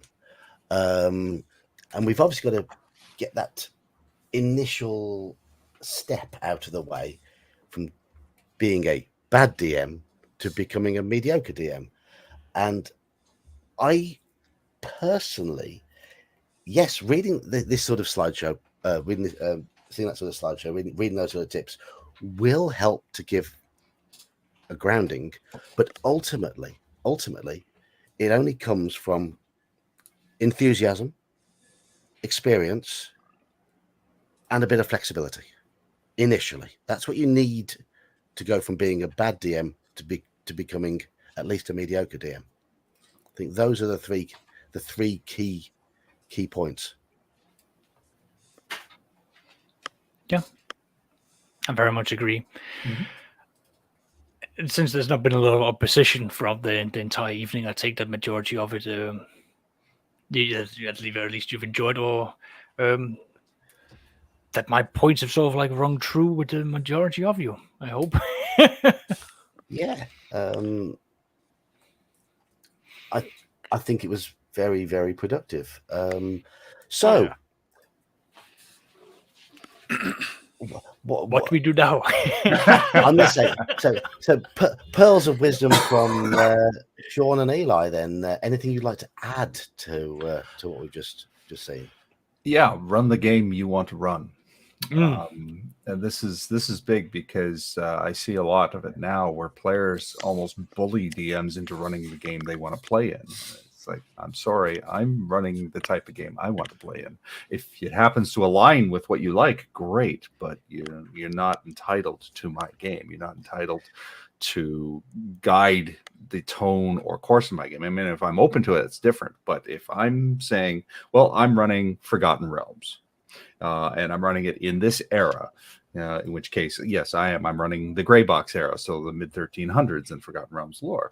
Somebody comes in, well, I like 5th Ed era Forgotten Realms, so I want that. I want to be a Dragonborn. So, well, I'm sorry, that's not the game I'm running. But I do see a lot of players. I encountered a player a couple of years ago who was very demanding. He's like, if a DM doesn't run the game, I want the way I want to play it, I'm out. And I'm like, well, good riddance, goodbye. Yeah. So yeah, run the game you want to run that makes you happy. Yeah. I mean, I think a lot of those sort of things. Yeah. There are outliers. There are players who picked up on the things they see online, and a lot of those things they see online, I don't think really reflect a lot of home groups.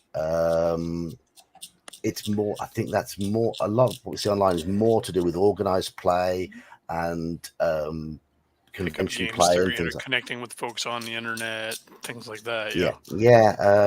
But yes, you will get people who have read that sort of thing, picked up on it, and gone into a game thinking I'm in charge, when they really should be thinking about how they fit into the group rather than demanding what they want.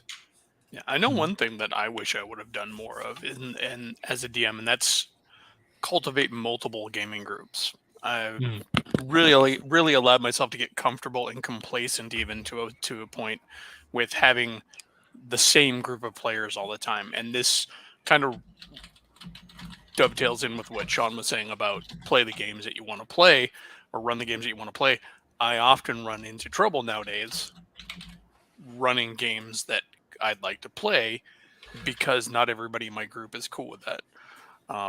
And because I don't have other groups cultivated, and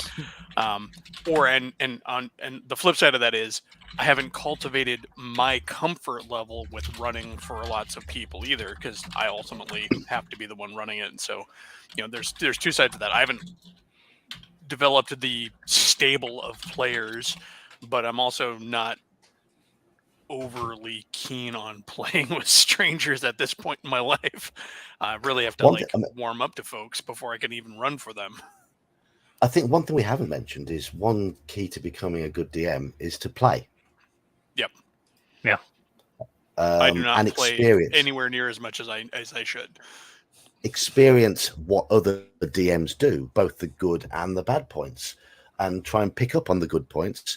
And if the DM is the right sort of person to talk to about it, talk to the DM about things you might be able to offer to them, little tips you can give them to make everything better. But obviously, you've got to know your DM. Then you've got to know that your DM is willing to receive that sort of information. Yeah. But yeah, playing is key, and one of my problems is I haven't played enough, which is why I'm taking the opportunity to play in other games at the moment. Certainly, going back to Shadow of the Demon Lord, I've thoroughly enjoyed playing in that game. It has been something very different to what I tend to run, but I've thrown myself into it as a player and tried to be constructive and creative and just dive into the world being presented, and I think that's partly me as a DM sort of driving my approach there as well, because I know how DMs like to pick up on things that players are offering and things that players are suggesting, and hopefully we're giving Saxius things to work with in order to develop the campaign further. Don't even know it. Sometimes it's so much I don't even know which one to pick. Yeah. But yeah, I do think it is a very strong point from Mage's Musing. You as the DM, you need to have fun. That is very important. I think I'll see if I can slip a slide in here or there to really emphasize it, because end of the day, quite simply, if the DM's not having fun, the game's doomed. Game's yes, yeah. That's I've seen that. I mean, I've seen it, from a player and the DM side. It is what is going to happen. Well, it can happen at the very least. But that's also why the buy-ins are very important, and it's very important that in another sense I try to take it from here's how the group comes together. Does the buy-in? Here's how you then do the entire stick. Get it all building up until you're now running the game. You got to make sure it stays coherent, and then you as a DM, at least from my perspective, I enjoy seeing groups enjoy themselves, and that drives me. And that's because I know that the thing that drives me to do it is because when I hear people say, 3, 4, 5 years down the line, like Jack said, I remember that we did blah. That means that it means so much that it's now in their mind. It's been dedicated to memory. Yes, and a good game will do that. It will create memories. It'll create things that you can reminisce about, and it'll create friendships. If you, Oh yeah, that make is friends. Oh, you. part of the reason we play these games is to just interact with people, and have fun. I mean, quite simply, having fun is the single most important thing for everybody at the table, but more so for the DM than anybody else. Because most, I mean, I'm going to say it now: the DM is the single most important cog in the game. Yeah. Without a DM, the game doesn't work. Don't tell wizards that. They're trying to put that whole AI thing out there. Well, it's a symbiotic thing. You won't have a DM without the players. The players can't have a game without the DM. You depend upon one another, but the social contract between the two parties is quite simply the players will buy into what the DM will enjoy running. The DM will enjoy it, the players will enjoy it, and then from there the social contract is signed unofficially so, and in an unspoken language, and then there are many other things that then elevate it beyond just that. But don't be afraid to experiment either, because there are going to be times where you're going to look at other systems and you're going to go, oh, what do they do?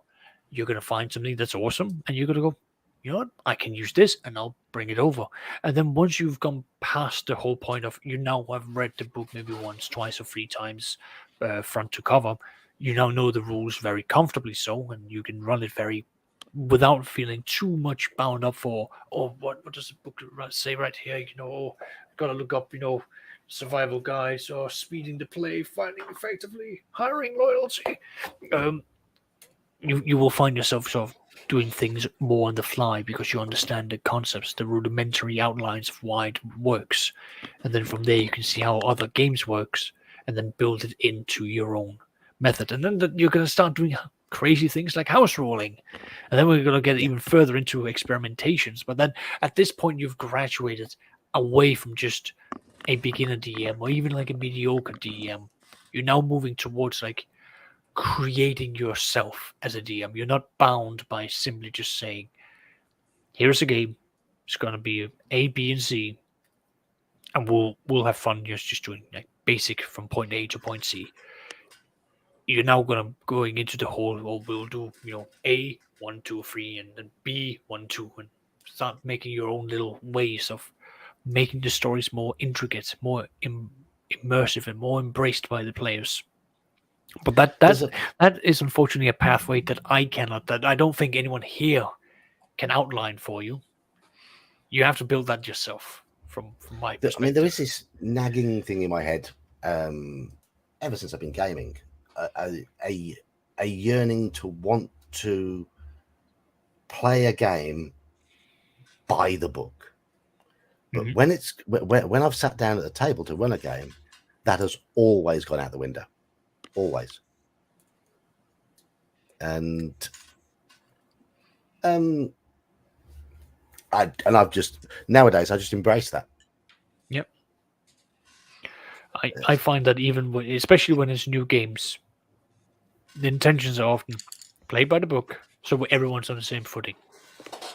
As we move on, as we gain more, we will then come to a situation where we might say, you know what, this rule doesn't work for us. How do you want to deal with it? And you, as a DM, you might say, well, I've got a quick fix. Here is something. Or you might have system savvy players who might go, oh, well, here's a good idea we can do it this way. And then the next time the rule comes up, we'll quickly consult this and we'll do it repetitively enough that we now all feel comfortable about it. Or we can ignore it altogether. No one can grapple each other.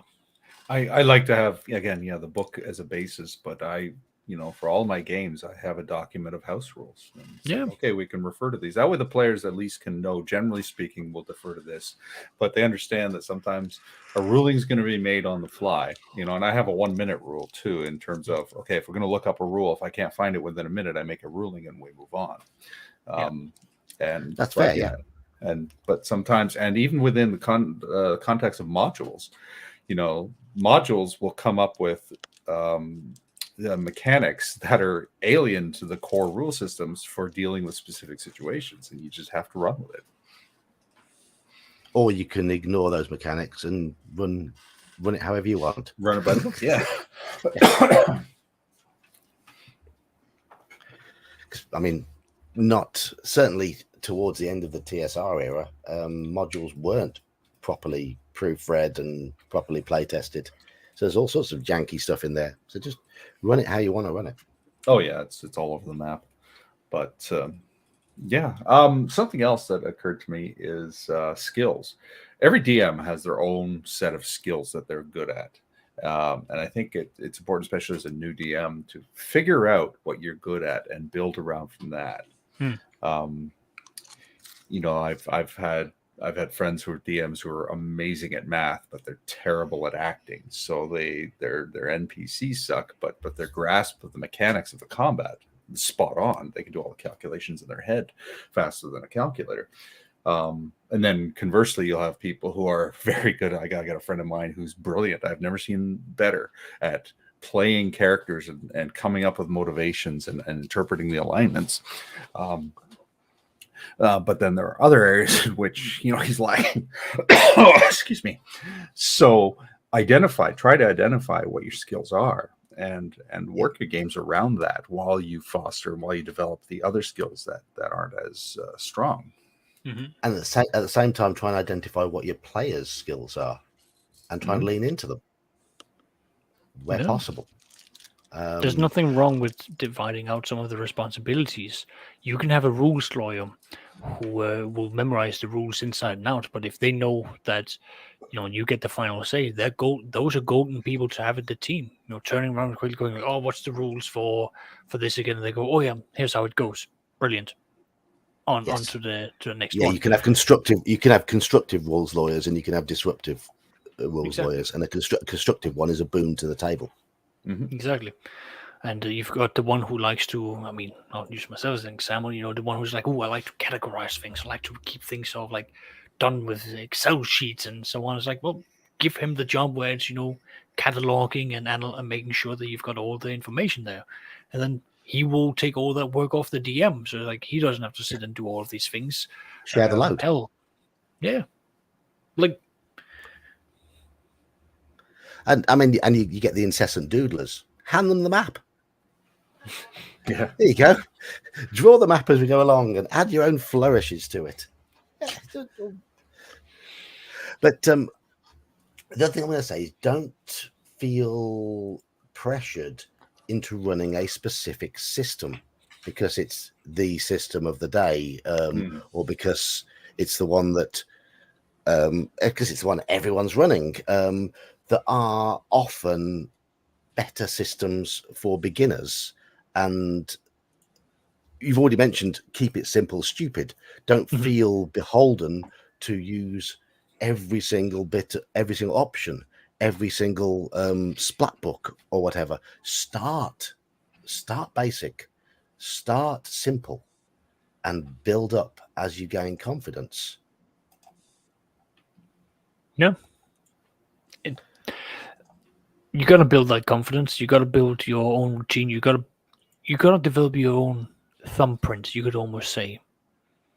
And once you've got that, that's when you can sort of develop even out further, I suppose. I'm gonna have to dip out, guys. All right. Have a good one. All right, Eli, we'll see you around. Later. Cheers. Thinking about systems, are there any? What would be your go-to systems to begin with for a new wannabe DM?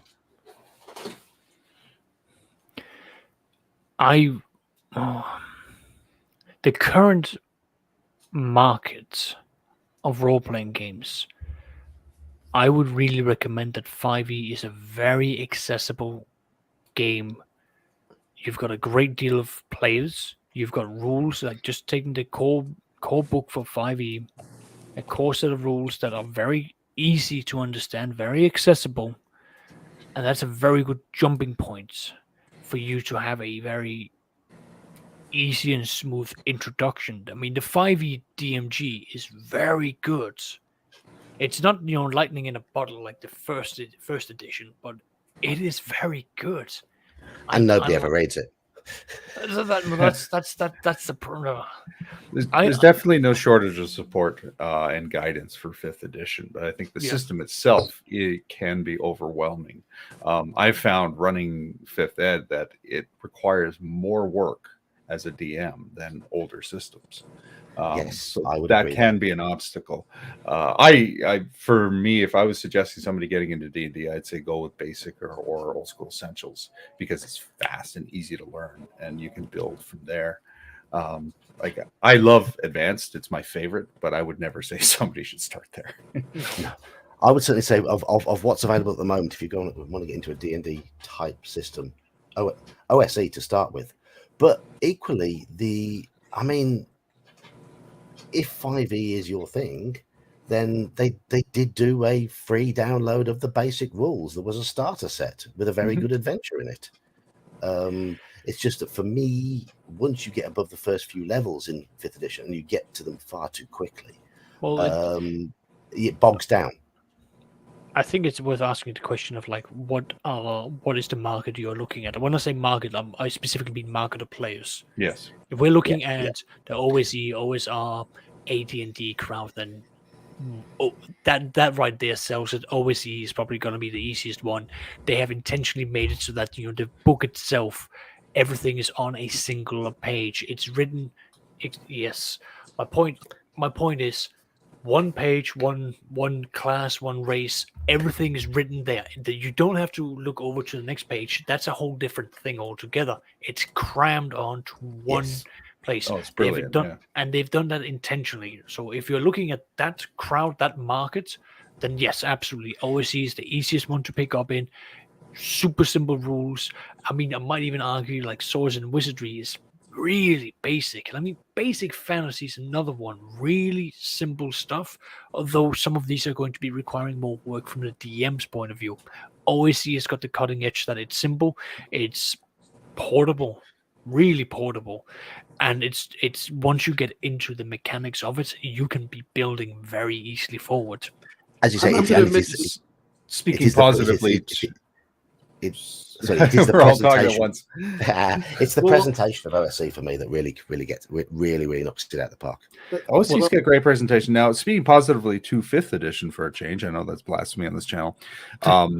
The complexity of the system and the extra work the DM has put in notwithstanding, you're never going to have a shortage of players. Yes. For the old school stuff, you'll have a harder time digging up players. They're available, they're there, but for 5e, you will always find people who will jump into your game. So that is a huge plus. I'm going to mention one other thing when you talk about OSE is it's supported. You have stuff from the 1980s for modules that you can just pull and use. You've got also, now we're talking about the 5e, if you are willing to spend the money on the OAR stuff, so the original adventures reincarnated, you can use it for both, and that's really nice because they have the BX stuff. They have the stuff for 5e, so you don't really feel like you're just wasting, like, oh, I'm going to only use it for this section, and that really helps. I think the modules in OSE are very good, too, for what I've seen. Not all of them, but the beginning level modules are pretty good, and I think that's a big selling point for OSE is you can go to Drive-Thru-RPG, get some of the old modules, for BX or for basic or expert, and just run with it. That helps. They have their own modules nowadays. A lot of them are supported. The other thing is the rules for Drive-Thru-RPG for the very basic core, I think up to first level or so, are free. So I mean, that makes it like, hey guys, I've got a game, let's try this. I think that works. Now that said I think that 5e is easy to find players. I don't think it's the easiest system, and if you're a new GM, that can be a kind of a hurdle too, because now you have to learn everything that everyone can do, and because you do advance so quickly, not only do the players have to learn what their characters can do, now you have to learn everything that the players can do, and it makes it hard to give a challenge in that aspect. That rate of advancement really does but it puts a black mark against 5e in terms of a beginning system. Yes, the core mechanics are simple. Yes, at first level characters are simple. Yes, the fact that bounded accuracy keeps the numbers low, and it is very simple. Roll d20, add a bonus. There you go. For pretty much everything. But as you say, characters advance far too quickly for players who are, because a lot of the time you've got a new DM, you've got new players as well. Let's remember that a lot of the time you've got new players as well, and everybody's learning the game together, and it is difficult to keep up with things when things change so quickly. I'm going to bring up one other thing that's a negative against 5e. There's so many channels on it, and they all talk about how to maximize the character. And you as a GM are not going to be unless you really delve into it, are going to get blindsided when they start doing these different combinations from different character classes, all at the same one. Like, you just did 300 points of damage in a turn. Oh yeah, how am I supposed to deal with it? But even that, like, that's just a recommendation I would normally go for, because it's down for like I look at it from the point of view, what is the market of players, DMs, tools, and availabilities. Then most people, I would say, 5e is probably what you already know, and this is where I would recommend that you stay, at least to get some experience with it. Many other players will then, the moment it's also the whole investment, which I think was another topic that we are discussing later on. The money investment that you're going to have to put into either a new system, or whether you're just wanting to have the basic for running a game. But yeah, like I normally go with 5th edition is a good starting point, because most people play it. You have got a wide variety for that. But there are other games as well. Like, if we're going to move away from from the D&D sphere, I mean, Shadow of the Demon Lord is a really simple game, and from the point of view of a DM, you just have to be ready to understand the tone of the game, and you are very free to do a lot of things. There's not that much hindrances, and the mechanics only really starts piling up once you start getting into the mid-tier levels. But that's because at that stage you're going to become very fantastical.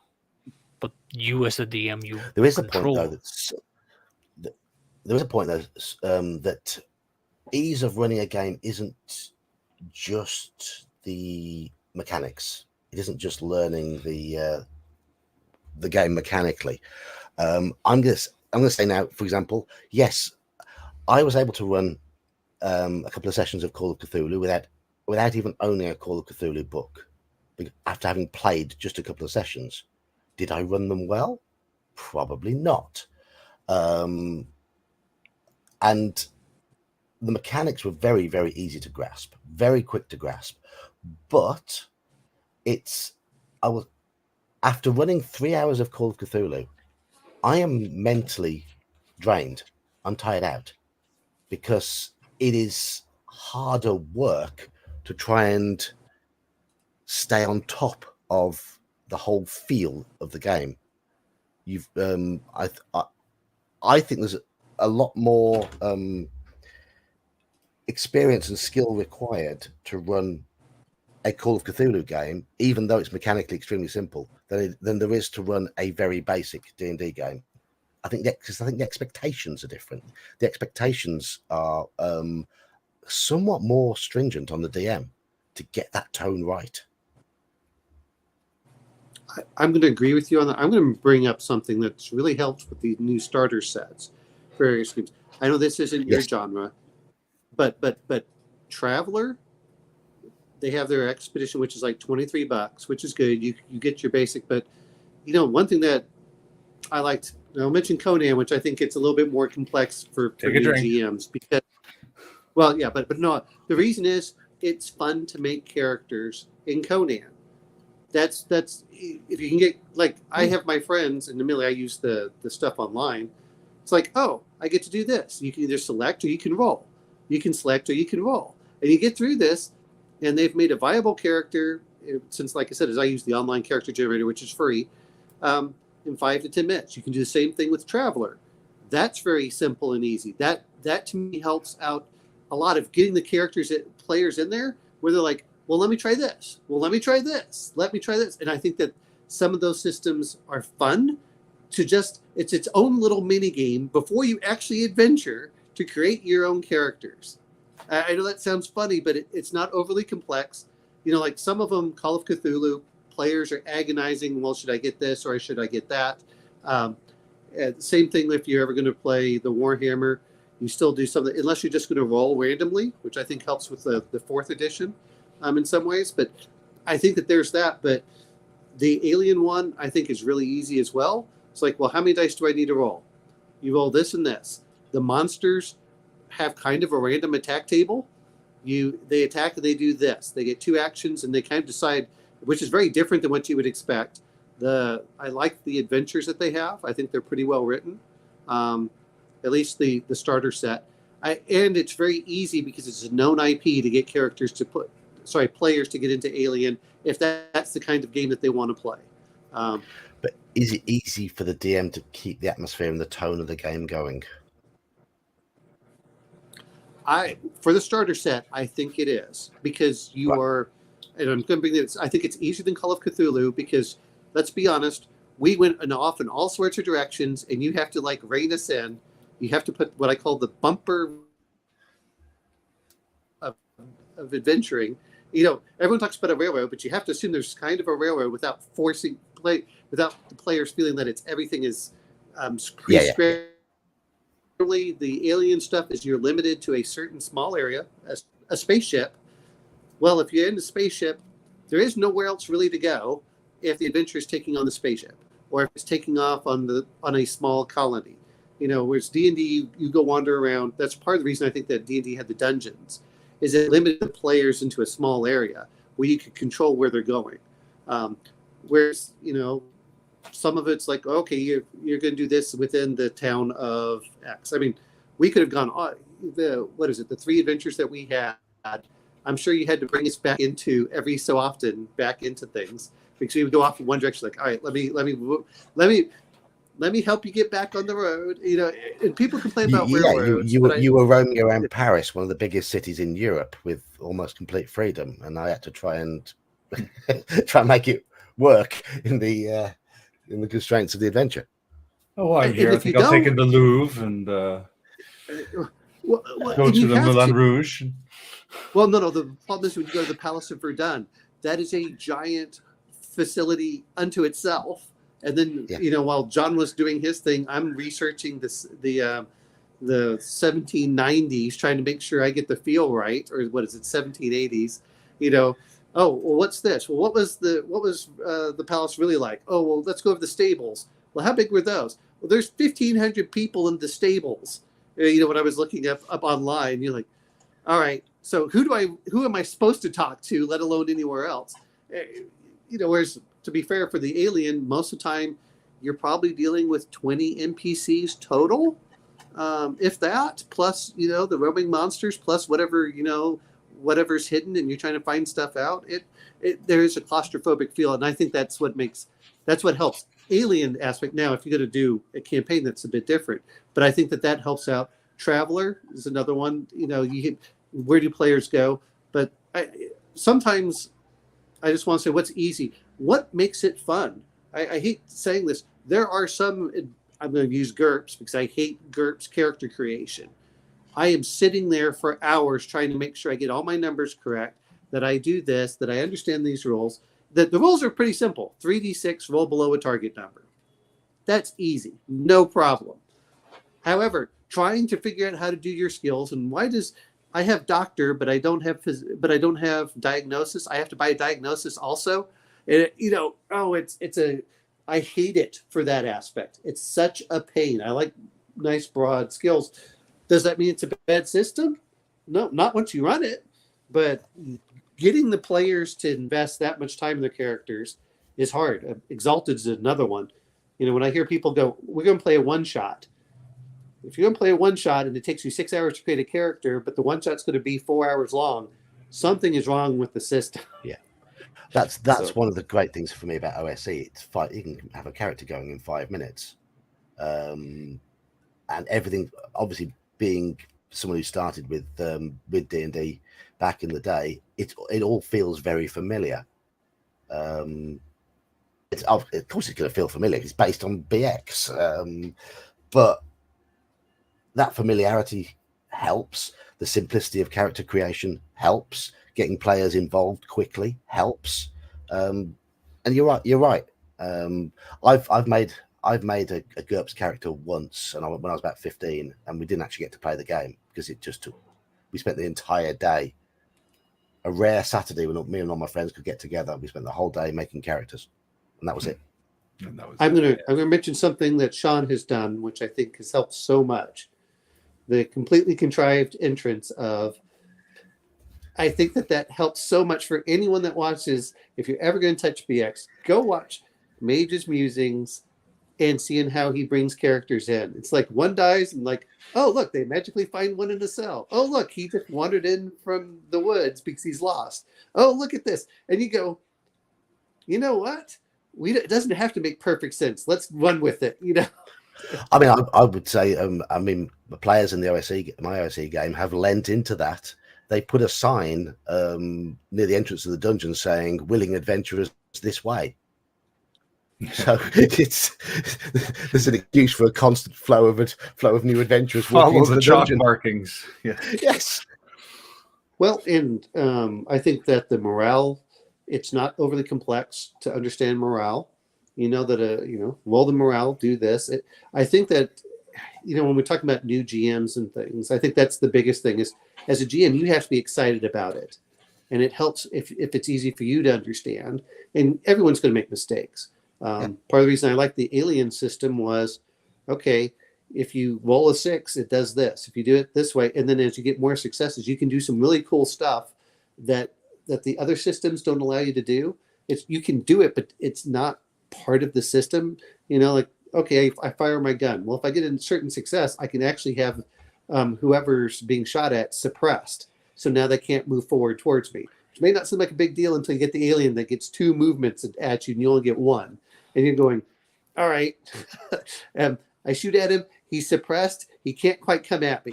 And you're like, all right, I'm good there. And I think that helps. And to be fair, Forgotten Lands, Mutant Year Zero, they all use the same system that's slightly tweaked. But I think that helps also the players decide what they're going to do. Do I want to do more damage? Do I want some other special effect? Do I want to do this? I think that helps. And that's one of the things I kind of wish D&D did is which is where I think that Dungeon Crawl Classics does well. But Dungeon Crawl Classics is a mess unto itself with all the tables. But I really do like to start with. It's not a system to begin DMing with. But the D die, I think, is a wonderful addition, ignoring everything else. If they just put the D die for fighters, if you put that into OSC, boy, that makes it just everything goes off from there. At that point, every character is interesting. Everyone has an ability. I still think that if I was going to DM OSC, all magic users also get all the same abilities as the mage, in the carcass crawler. And I'd run with it that way because then they have skills that they can do when they run out of spells. Because having one spell and then you kind of twiddle your thumbs is kind of bad. I mean, I hate saying that. Echo, I like DCC. I'm just saying it's not a good system for a beginner to start with. It would be slowed down. But I think the tables are great. I like tables. I've enjoyed playing DCC. Played it for a few months towards the end of last year. DK was running it, and it was an absolutely bonkers game. But we had fun. We had fun with it. How do you feel about MERP? For character creation, because again, getting characters excited to play the game also is about getting them excited to make the characters as much as anything. On the surface, you think, Tolkien, familiar setting. It should be really simple because of all the tropes that are going to be in there. I think MERP is a terrible system for a new DM to start with because it has the potential to be very clunky. You've really got to understand the rules and learn when to throw them out. and it is hard to maintain the right feel in that world. If you just want to play a fantasy game, it is actually fine for that, just a straight fantasy game. But if you want to play it properly, I don't think it's particularly easy. I mean, yeah, you can it for generic fantasy dungeon crawling system. You can have a lot of fun with it, but I don't think that's really the aim of MERP. Certainly, when you start reading the supplementary materials that come with it, there's so much love gone into it. You want to give it a really good give it love, give it a bit of respect. But it's difficult to do. Straw Piglet has a question, I think, pertaining to your DCC question. What's a D die? Okay, so the D die, what you do is, this is generally fighters and dwarves. You roll a dice, and instead of having a fixed addition as you go up in level, you get a D die. If you roll a 3 or above, you get a special. You can do a special attack with it. So you can blind an opponent. So it's instead of me as a DM trying to do this, if you roll a certain level, you say, well, I'm going to try blinding him. All right, you know what? I slash him above. Let's say you roll a 3, which is about as high as you're going to get at first level. I slash above his forehead, and now blood's running into it. Now he gets a -2 attack. And if it gets high enough, like you get a 7 or above, you pluck his eye out, just like they did in Kill Bill. You know. Yeah, basically, the fighter player just tries to do something outstanding, something glorious, or something different. As you say, trying to blind the opponent is a perfect example. You then roll a D3, and I can't remember. I think it's on a 3. It succeeds. If it's a 3 or above, and as you go up in level, it gets higher and higher. By the time you're 10th level, which admittedly 10th level DCC is, you're almost always doing something cool with it. You can disarm your opponent. Our fighters were first or second level, so they didn't get to roll particularly big dice at that point. So it felt like a D3 and having to hit a 3 for it to work, because these were low level characters. So I haven't read fighters in that. I played a cleric in that game, and I liked the way the cleric spells were the spell potency was based on rolling your spell skill, and however much you succeeded or failed by affected how your spell worked or didn't work. I am going to need to step back from tonight, but it was a good one. Good talk, everyone. Cheers. Thanks for that PowerPoint presentation, Saxius. I think that it was his sly way of keeping us on topic. Oh, it certainly did. It certainly did. But I think it was great. And I think chat enjoyed it as well. So cheers for that, Saxius. I've repeated for the chat as well. If you want copies of it, join Geeky's Discord channel, and we'll have more for you. Oh, and I haven't listened to it, but I did listen to the after show for their Shadows of the Demon Lord, and sometimes that's just as much fun as anything else if you need a quick synopsis. All right. Good night, Saxius. Have a good night. Cheers. Here, Oscar. Right. So, how are we going to use and abuse the last 40 minutes of this stream? Random yammerings, as we always do. Random yammerings. Yes. So John, I know that you've been looking forward to a Blades in the Dark game. Have you been able to play that with anyone yet? No. Or okay, No. The guy who was going to run it has pulled back from running it, and he's pulled back from DMing for a little while as well. He was running another game. He was running a 5e game online for another group, and he stopped running that as well. He's just being a player at the moment. So sadly, that's not happening. I will say this much when we're talking about, being a great DM. Here's one thing that needs to be done. You also need to be a player. I think the problem is that too many times people are forever DMs. And I don't know if Shadow and Son's listening, but he's been mentioning that is you forget what it's like to be as a player and the excitement of the things that come about. And a lot of us are, a lot of us are kind of control freaks, where we're like, well, I want it my way, so I'm going to be the DM.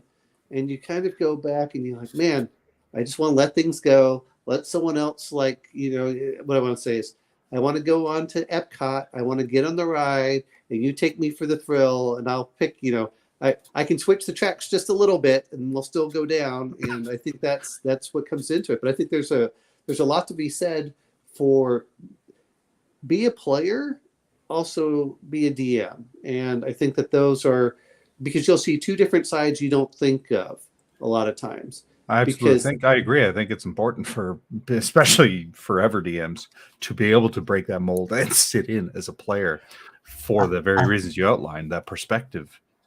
I know. I mean, I know of several. I've spoken to several DMs who have said that they don't want to be a player; they'd be a terrible player.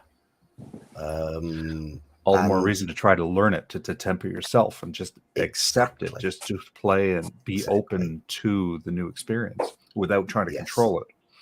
Yes. And I think if you're a player as well, I think you can be a lot more relaxed as a DM, because you understand what's happening the other side of the screen a lot better. You can learn from other DMs too. Yeah, I mean, how many times do players really enjoy sessions? Say they've really enjoyed a session when you've come away from it DMing it thinking, I didn't do a great job there, because they don't see what's going on in your head. Mm-hmm. They don't see what the adventure should have done. As long as you've sort of pulled it together in some way that works, they could still come away having really enjoyed it. And I think if you play as well, you get a better idea of how it feels on the other side of the screen. How it doesn't need to be perfect. It can still be a lot of fun. I'm going to say this much, and this is what I found, and it's not always true, but you always come into it. Unless you're a really bad DM, most people are starving to play. Even forever DMs many times still want to play. And they're very forgiving, actually. It's like, well, we appreciate it. Even sometimes like, oh, I don't really like this. I don't really like GURPS. I'm playing in a GURPS game every Friday night and online. The DM's doing a great job from his aspect.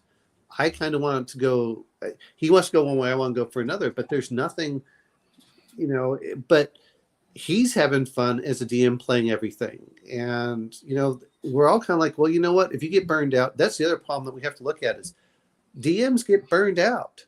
And there's certain expectations, especially whenever you're going to play a long game and you're coming up to a big climax. And, it's okay to play different systems too, but part of it is, I want to say, it's also acts as a palate cleanser. If you're playing a 5e game and you're having all these threads and you're waiting for the big bad to come in and you're doing all this stuff and you're like, okay, I've got the evil wizard and we're all going to go for it. That's fine. Then you can go in an OSE game, which is so simple. You play it, players die left and right. I'm too bad Eli isn't here, but I remember Eli talking about some things that he wants to challenge the players. And you really can't do it in 5e. But if you play in an OSE game, you can, because players are much more terrified of dying. It's a lot easier to die. I mean, especially at first or second level, you get sneezed on and they're dead. I mean, but I think that helps too. And you go, okay, what do players like? What do I like?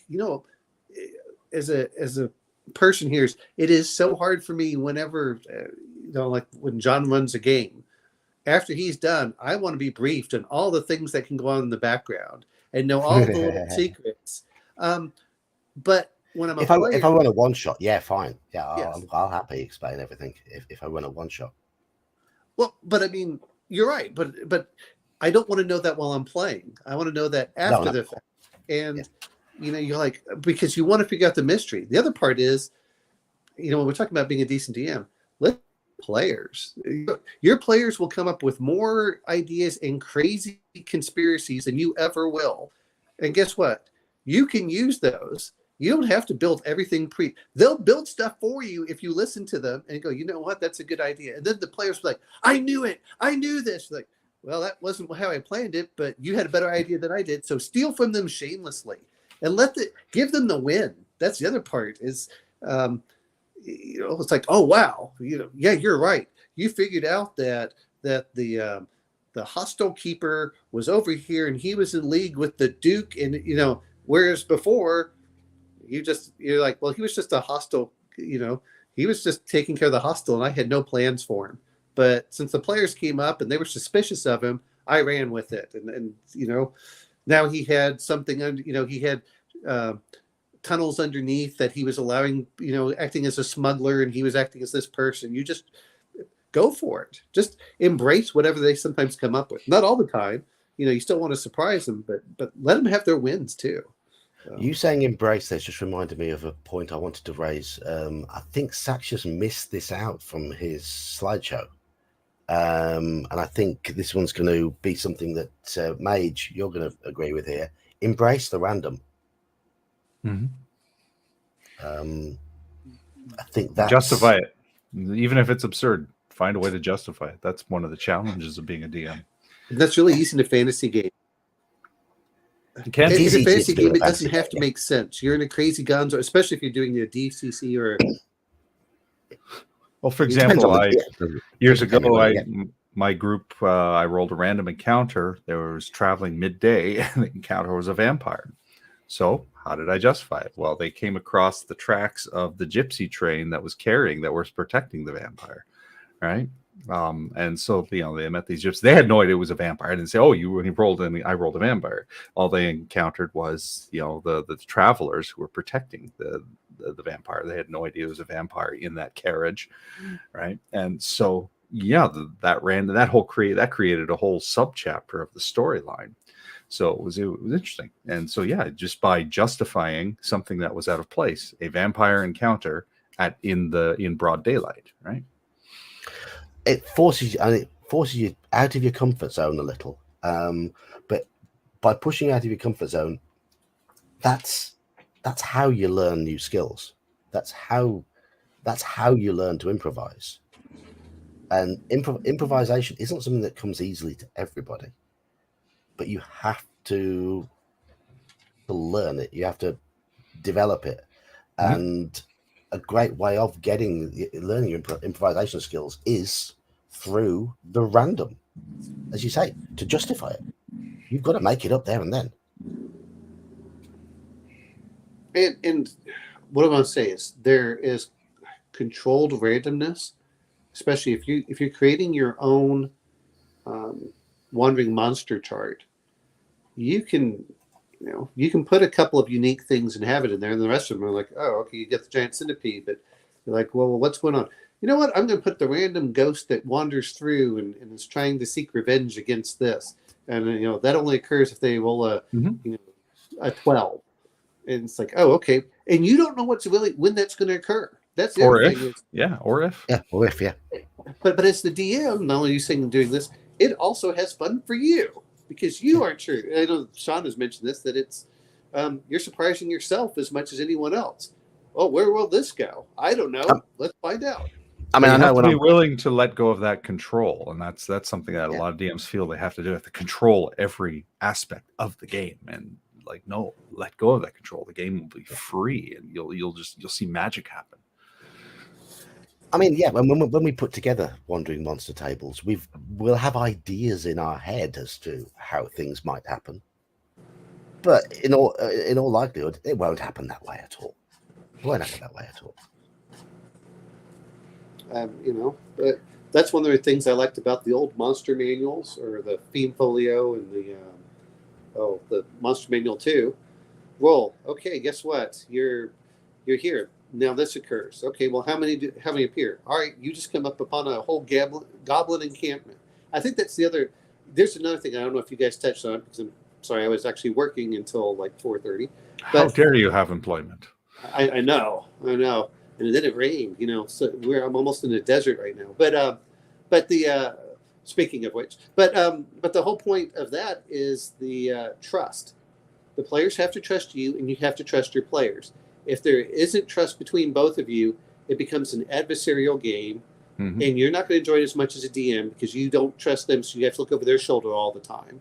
At the same point of, they don't trust you, so they look at, that's where you get the rules lawyers. As much as people talk about it, a lot of times rules lawyers are there, and I'm speaking from personal experience, because you think the rules protect you from the DM. And you have to trust the DM enough to allow him to break the rules and the players have to be honest enough that the DM doesn't feel that he has to micromanage everything you do to make sure that you're honest and forthright. So the game works. It's very cooperative from that standpoint. And we talked about this before. Like when I was playing with John's game, I rolled off. I rolled dice because I want to roll dice. But when it mattered in front of the group, then I'd roll it. But there were times I messed up and I said, I got to take off all this extra luck because I screwed up, and that was 100% on me. John doesn't know what I rolled. I told him I rolled a 45. Oh, okay. Well, you know what? I accidentally rolled an 85 or 84, whatever it was. Anyway, it's like, oh, well, I got to go fix that by losing all this luck. So I had no luck for most of that game because I screwed up my own die roll. But John didn't know any better because he didn't see the roll. But I have to be honest with myself and with him, and that's how you build trust. Yeah. I mean, play honestly. Yeah. Another way of building trust, I think, is for a DM to let themselves go a little bit. Don't go into a session being worried, being self-conscious. You've got to try and let that self-consciousness dissipate. And I will often, at the start of a game, throw in an NPC with a daft voice or with a silly mannerism, and then try and emulate that to make my players realize that I've got no shame. Let yourselves go, have some fun. But that's a learned skill. Like it's sometimes it can be very hard for self-conscious people to do that, to just sort of drop the pretense. That's a socialized skill. I mean, I absolutely agree. I encourage people to do it, but it's like you can't just say to somebody, "Oh, don't be self-conscious." If you lead as the DM, if you can learn to do that as a DM and lead the way as a DM, it can absolutely create a more relaxed atmosphere in the game, and players can lean into that.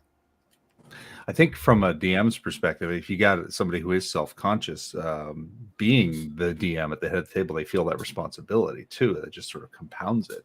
So yeah, absolutely. It's definitely something, if you can learn to do, if you can learn to let go, it'll help your game. But man, is that a hard lesson to learn? Somebody who grew up with quite the battered self-esteem and extremely self-conscious. It's like, whoa. It's certainly it's something I've only really sort of got comfortable with myself in recent years. But once I did sort of learn to let myself go, my game's improved. Absolutely, 100%. I'm not sure if you all mentioned this earlier. I'm sorry about that. Find out what each player wants from games. Some people want traps and puzzles. Some people just want to kick ass. Some people want to go do the whole social aspect. And kind of going a round robin effect for that, trying to cater towards each of their interest. It may not happen this session, but it'll happen in the second session or the third. It is a balance. Yeah, balance. This is a balancing act. And it's important not to try to do it all in every session. No. Exactly. The one time that the thief is, if you have a thief and he puts skill points or whatever in there, make sure that he can use those skills. Make sure that the wizard, some people, like, my favorite thing for it is not so much. Some people want treasure. They want the power. Okay. Some people like myself just like the cool aspect for the exploration. So just really, lean into the cool and the absurd in certain cases.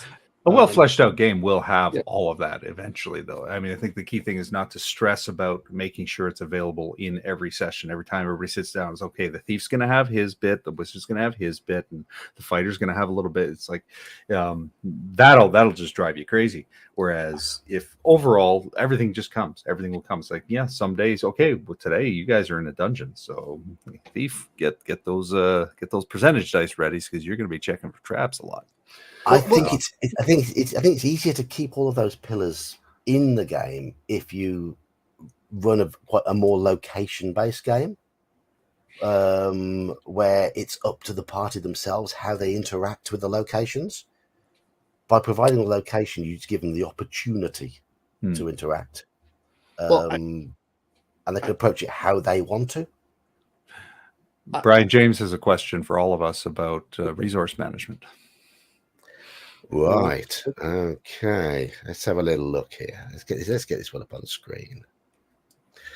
Have you had trouble getting players to buy into recording all their torch rounds, rations eaten, arrows used, encumbrance level, etc.? How have you guys handled it?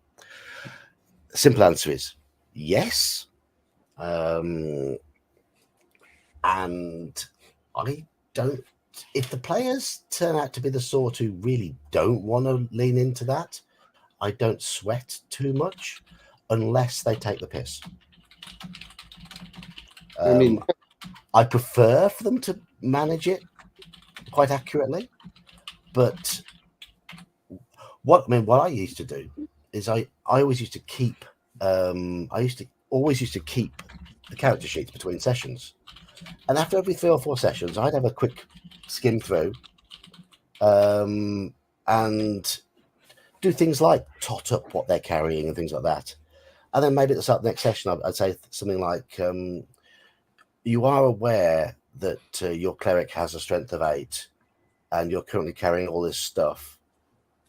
Please, can you do something about it?" But I wouldn't stress about it all the time. I'm going to bring this up for it. Depends on the game you're playing. Some of them, I don't like. I know some people want to do every resource management, count every bow and arrow. Is it critical? Sometimes. It depends on the type of game you're going for. Yeah. It's, am I as worried about all their torches? Well, do I feel that they have enough torches to get through this? If it is, it's like, okay, look, you'll get in there. When you're running low on torches, it's time to leave. Or your rations. If I'm going to have you travel a day or two out to go to the dungeon and a day or two back, I'm not really going to worry about rations. You have a week's worth of rations, you should have enough rations. I'm not worried about that. If you're going to go on a trip across the desert, then I expect you to count your wineskins and everything else where it matters. The same thing with arrows, which is, are you shooting every round and you try and collect them? Are we trying to do that?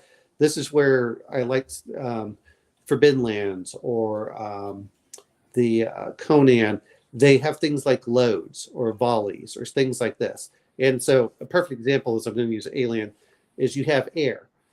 You roll 6 dice, and if you get if you roll, I think it's the little face hugger, you lose one of those dice. So now it's kind of random where players aren't sure how much air that they have. They know that they have 5, but every time you roll a little face hugger, theoretically you could completely run out of air within the first roll. It's just highly unlikely. But but how would I say that? It's like, if there's a severe leak and your oxygen's going nearly to 0. You're like, oh crap, but that would be critical. It's not so critical if it depends on how much you want to do it. The other part is, if it really comes down to that, probably the best thing to do is, if you guys have whiteboards or you have something on the side, just have the players record it on the side, and then you just mark them off as they go through. Every player can carry 2 torches without any real problem. Only one player is probably actually having a lit torch, or 2 players at most. At that point, you just treat it as a group thing, and you can split apart, and you just start counting down from there. There's a lot of ways of doing it. It depends also on the type of players you want. Do your players just want to be pulp action? If they want to be pulp action, stop recording everything. Who cares if they have 400 arrows and they're shooting like Hawk the Slayer? Just lean into it. But if you're playing a gritty game, then absolutely have them do it. But it just depends on the player game. It's funny. My players have no problem tracking their torches, their oil, their rations, their arrows. But the moment I add them to add up how much it all weighs, too much work. Yeah. It's the encumbrance that's usually the bear. Now, my AD&D group, they don't mind. They're into all that tracking. But some of the others, some of the people, the OSC group, are like, how do I do this? And so I try to help them through it as well. When I run Call of Cthulhu, my general approach is I don't require them to write all their equipment down on the character sheet. And if, for example, someone's playing a journalist and they haven't got pen and paper written down on the character sheet, they're a journalist. of course they'll be carrying pen and paper. But if it's something they might have, there's a luck mechanic in the game. Have I got this? I don't know. Roll luck. You failed the roll? No, you forgot to pick that up this morning. I'm going to bring the other part with OSC. Sometimes you can just eyeball it. And to be fair, it's like, what is it? Heavy armor, you move 6 inches, 6 feet per second. Yeah. Yeah, I mean, you can kind of do that and say, look, at a certain point, I don't really care for your first 30 or 40 pounds. When you start coming in and it looks like the Conan the Barbarian, where you have the what was the mage's name? Anyway, where he's coming over and he has all the different armors and everything. They're like, yes, okay, look, you're encumbered. Okay, there's no doubt about that. That's one thing I like about OSC is that they've got that simplified encumbrance system where you basically move according to what armor you're wearing, and you only really need to pay any attention once you're carrying a significant amount of loot. What defines a significant amount of loot? It's up to the DM. For me, I've chosen to say it's one large sack full. There we go. As soon as you hit a large sack full of loot, you're now moving more slowly. And I'm going to bring something up whenever when people say encumbrance. Look, a refrigerator might not be that heavy, but it's far more encumbering than a kettlebell. Like you carry 2 or 3 kettlebells. I've had to carry 200 pounds of gear with me when I was in Afghanistan, and a lot of it was being dragged behind me. Or in certain cases, I would carry like two duffel bags of 50 pounds each, plus 40 pounds. It's about 50 pounds of armor and equipment on me, and then I would go back and grab the other bag and move it forward. And that's how I was moving from place to place. You learn real fast, and what you wish that you didn't have to carry all this crap.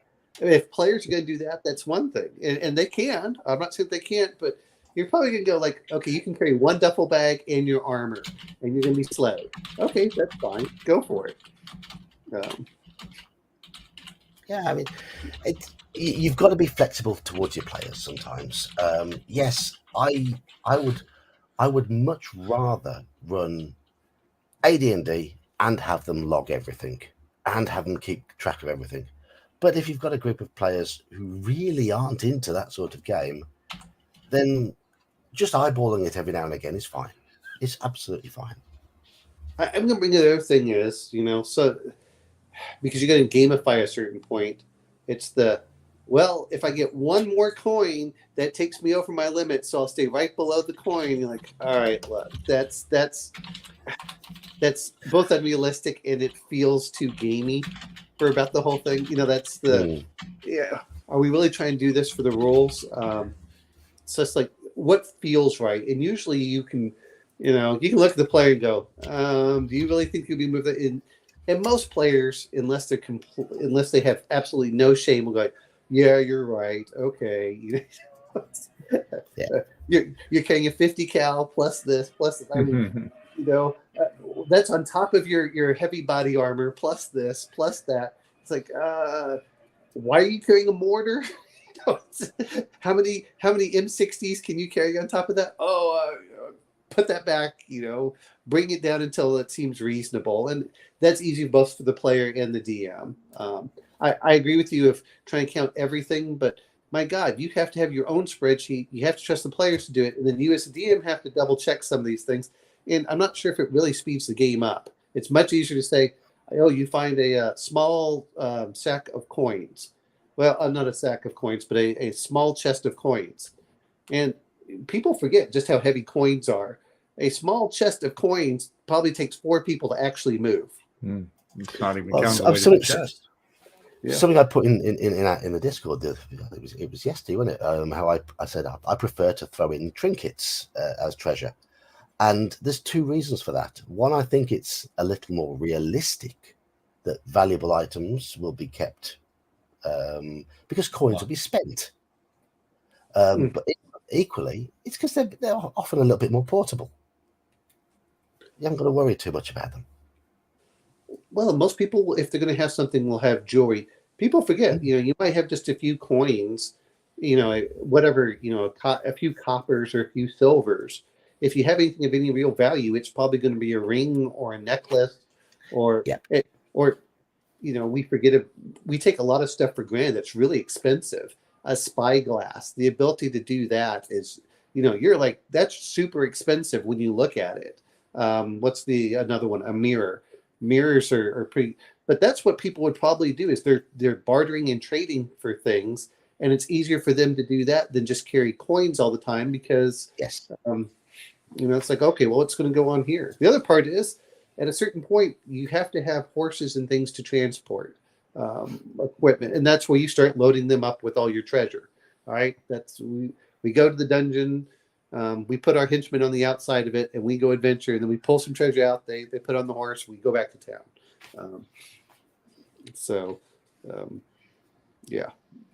Yeah, exactly. A shoebox container of coins. Oh, I know.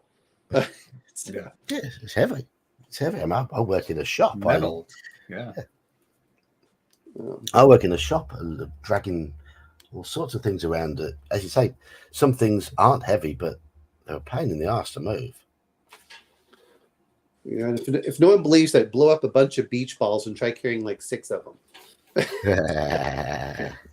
Well, that's bulk, not weight, right? Well, but that still counts as encumbrance, because it's harder to carry things just because of that. Well, that's why I like the coin weight system in OSE and AD&D. They all switched later to pounds, but no, the coin weight system was good because it was meant to be an abstraction of both weight and bulk. That way you didn't have to sit there and calculate the bulk. I know Second Ed came out with this whole bulk calculator. I'm like, why? You had the coin weight system. It was perfect. Yes, it was, yeah. That's paper, which we all take for granted. Paper is super cheap for us, but boy, back in the day, that was, a book meant something. Well, and to be fair, a lot of stuff was vellum. I mean, if you try thinking of how much cost one of your D&D books would be if it was made in vellum, and that's you're probably looking at $2,000, equivalent. You're like, I would never buy that. Well, that's how it was back then. Yeah. Books weren't mass produced. No. Kabuki Kid, just giving out a bag of holding. I might do that when they get to level 6 or 7. I hate bag of holding until at higher levels. Yes. I want them to be challenged. I want them to not think they're going to get everything. I want them to have to make choices. And once you start getting, and again, it depends on the system. Once you start getting to that 7th to 9th level, you're already kind of demigods, whether you realize it or not. You're kind of in that kick-ass level of, hey, we're now real movers and shakers in the world. You know what? Okay, now you might find a bag of holding. The thing is, when you get to those sort of levels, certainly if you're playing AD&D, you need that money for training. You need that loot for experience. You've got to get it out of the dungeon. And a lot of the old adventures would just put piles of thousands of coins. And yes, of course, characters could go in and out, fetching and carrying or whatever. At that level, a bag of holding is fine. Higher quarters. Higher quarters, yes. Let's not forget ingots. All of a sudden when it's like, oh, you see the golden statue. All right, how heavy would that statue of gold actually have been in Indiana Jones? I mean, that's pretty. Yeah, it was a solid gold statue, yeah. And that weighs more than steel. That's probably 30 or 40 pounds, if not more. And even the gold bars that you look, whenever they joke about it, those I think are 30 pounds at least, that you see that they show on TV or whatever. People forget about. They think they could just throw one in there. Nope, you might throw 2 of those gold bars and you'll have to come back. And one of the most valuable treasures in the Gates, the Cult of the Reptile God, is a statue of the Naga. But our characters aren't going to be able to carry that out. Yeah, wasn't it like 5,000 pounds? Something like that, yeah. It was extremely valuable, but they had to break it up to make it portable, which of course destroys the value. Yes. Yep, exactly. Well, a little side note is I've been reading Broken Spears, and they talked about the Spaniards melting down all the gold jewelry and everything. But, there's a lot of, sometimes things are just so cool. That's the other part I'm going to say about being a good GM. Read a lot of history, especially if you can do anything, and then read a lot of fantasy as well. But the reason I mention that is, and I wish I had read it when I was younger. Go read Dying Earth. The way that Jack Vance writes is very. You can see where the whatever people talk about high Gygaxian. That's how Jack Vance wrote for his Dying Earth series. I'm just going to say to Michael here, that's why my channel exists. That's why I created it. Nice to read little things like that. Yeah, I need to listen to some Dying Earth because I've heard so many good things about it. I don't read. I only listen. Well, Broken Spears was very interesting for the conquistadors. It also tells you that, people, not all sides are good. Sometimes they're just bad all around. But you can understand where some things, you can tell where they got inspired for a lot of this stuff, whether you agree with it or not, is, human sacrifice.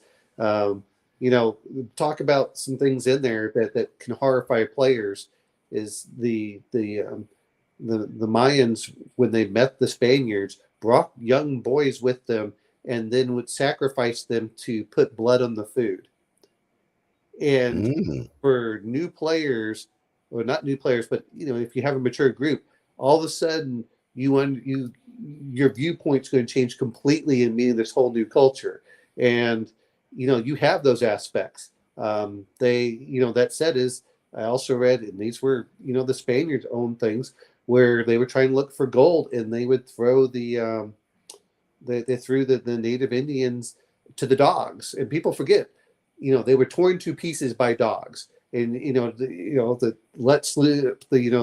hounds were. People forget about just how brutal it was in both ways. These were not kind, friendly men. These were tough, explorers out there, and that's a lot of what D&D has. There's that, but then the other part is the visuals that come in, the costumes, I don't care what anyone thinks. If you go look at the Indians here in the United States with the Comanches and the giant headdresses with the Sioux, and then go look at go read the Odyssey and the Iliad. I think that all these things, especially on the way that people write and the way people say things, I still need to go look at because Arabic is spoken differently, and if you can get those flourishes, it makes it really interesting on how they say stuff. And so, okay, well, let's go look at the 1001 Nights, the Arabian Tales. Let's go delve into a lot of that. And I think one is it improves your vocabulary. I can tell you this much just by listening to the Conan stuff. He describes things without being overly descriptive. So you feel like you're seeing stuff, but he's not really saying that much about it. But you're filling in all the gaps that are there. Very similar to what happens in a horror movie. And you're like, oh, okay. If I say someone's tall, built with sinew, with a piercing, gray eyes and a dark muscular body, you're like, okay, I have a picture of that. Yeah, but your picture is going to be different than all the other players. but it helps get you into that.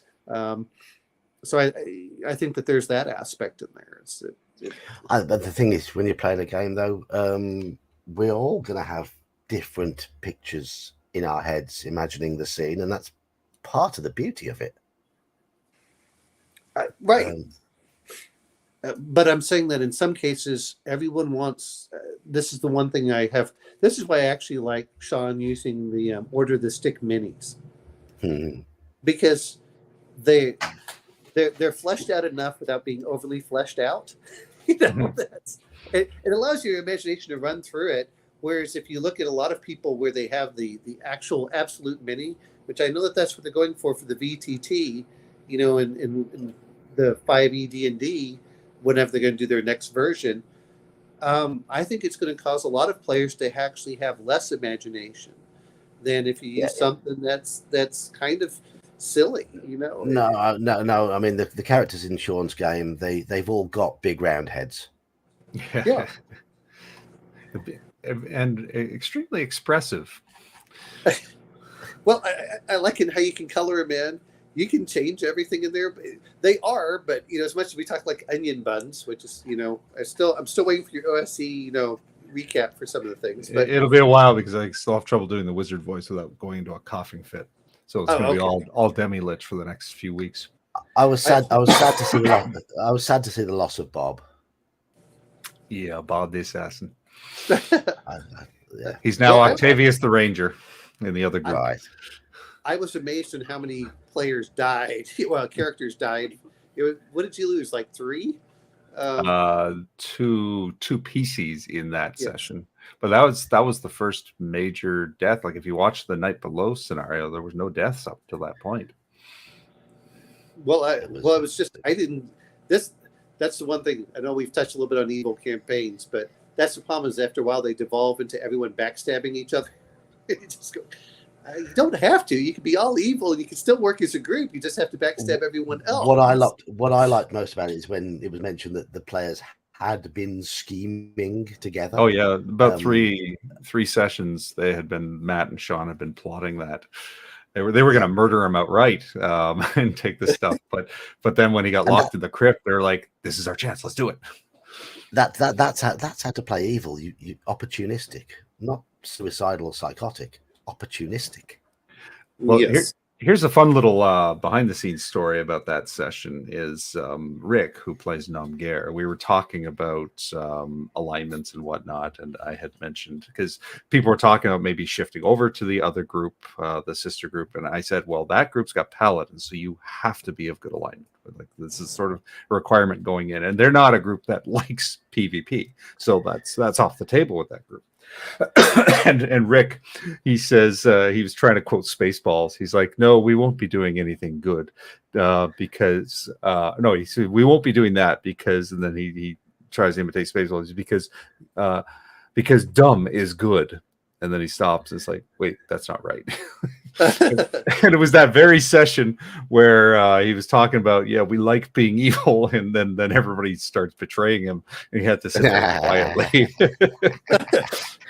Yes. Well, that's the only problem I have with it. Is it's not that I mind.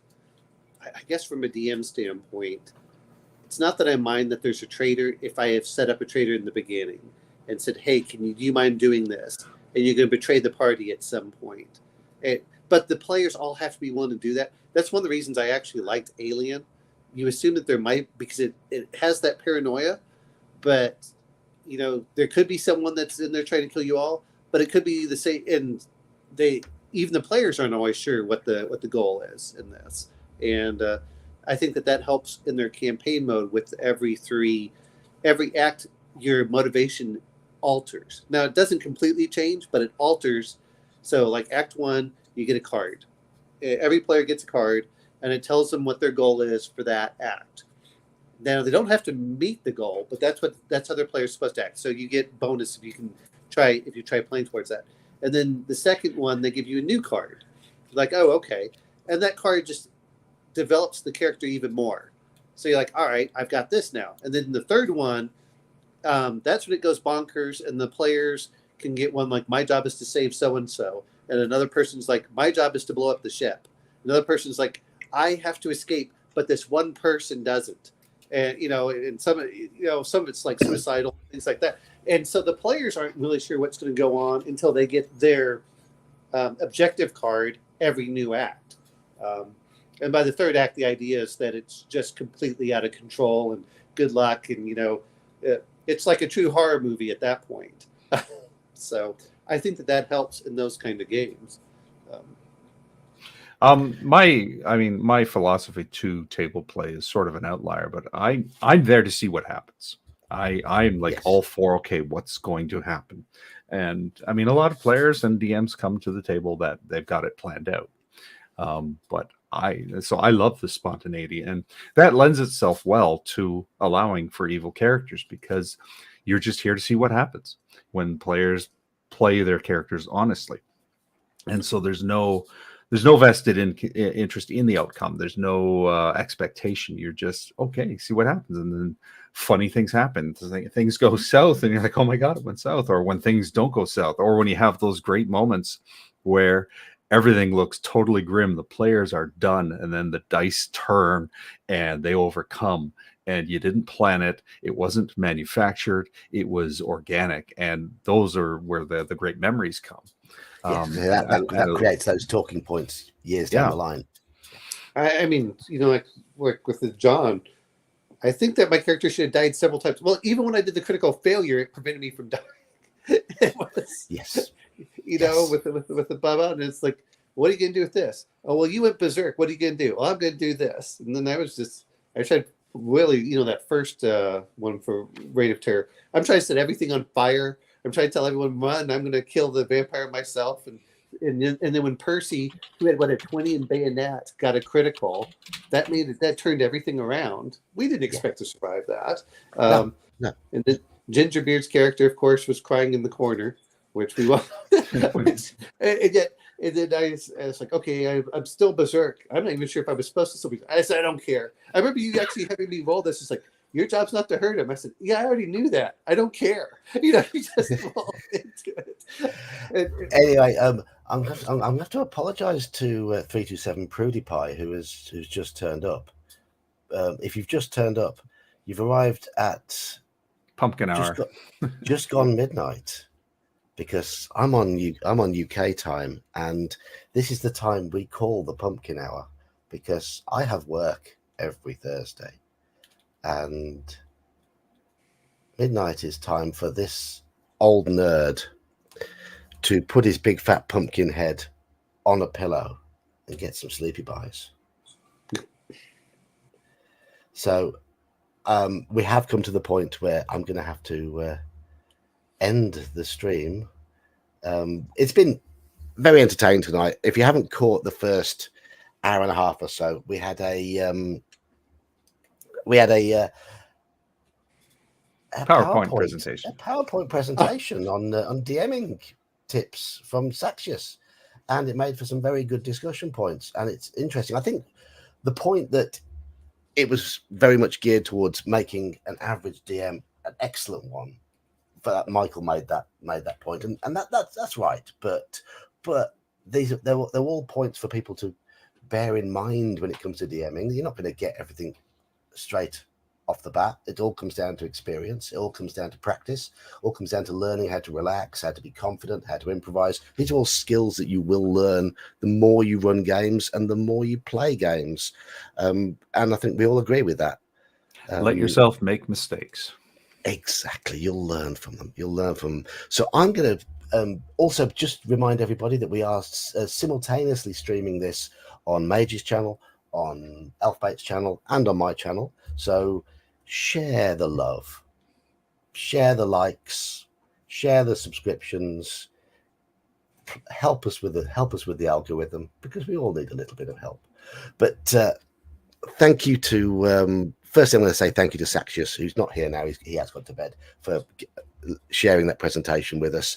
If you join the Discord, I haven't put the link in this stream, but the link is in previous ones.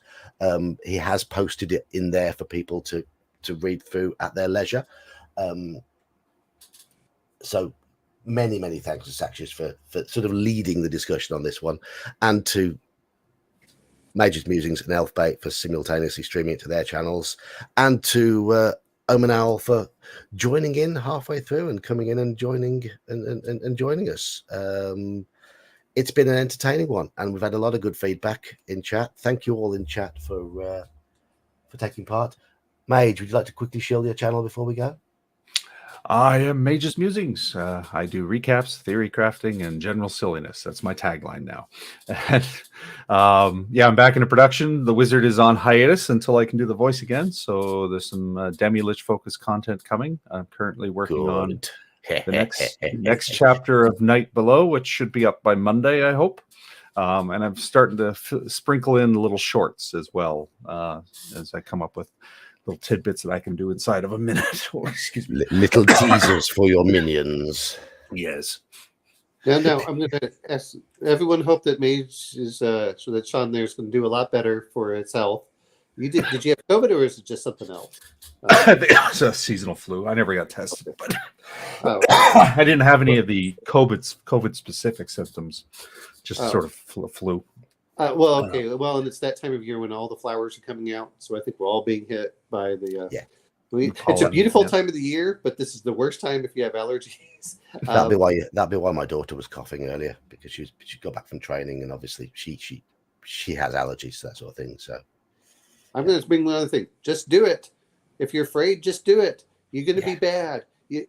What you'll find amazing is, no matter how bad you are, the odds are, as long as you're fair and decent, the players will come back because they want to play and they don't want to be the DM. and yet they're going to be happy with it, and then just run with it. Be ridiculous, be silly, when we talk about inhibitions, you're always going to have that. And as one person said, is I want to be the DM because I want to play all the characters, not just one. And that's what you get to do now. Of course. So. Right. Well, anyway, I'm going to bring this stream to a close. Thank you, everyone who's been on the stream. Thank you, everybody in chat. Always nice to see some good feedback in there. Always makes me go to bed feeling happy and smiley when people say it's been a good discussion. I think it's been a good discussion tonight, and we do have Saxius and his PowerPoint to thank for that. But everyone's input has been great as well. So thank you all, and I shall see if you want to come along on Friday. I'll be reading another book. So have fun all. Enjoy your games. And good night for now. Good night, everyone.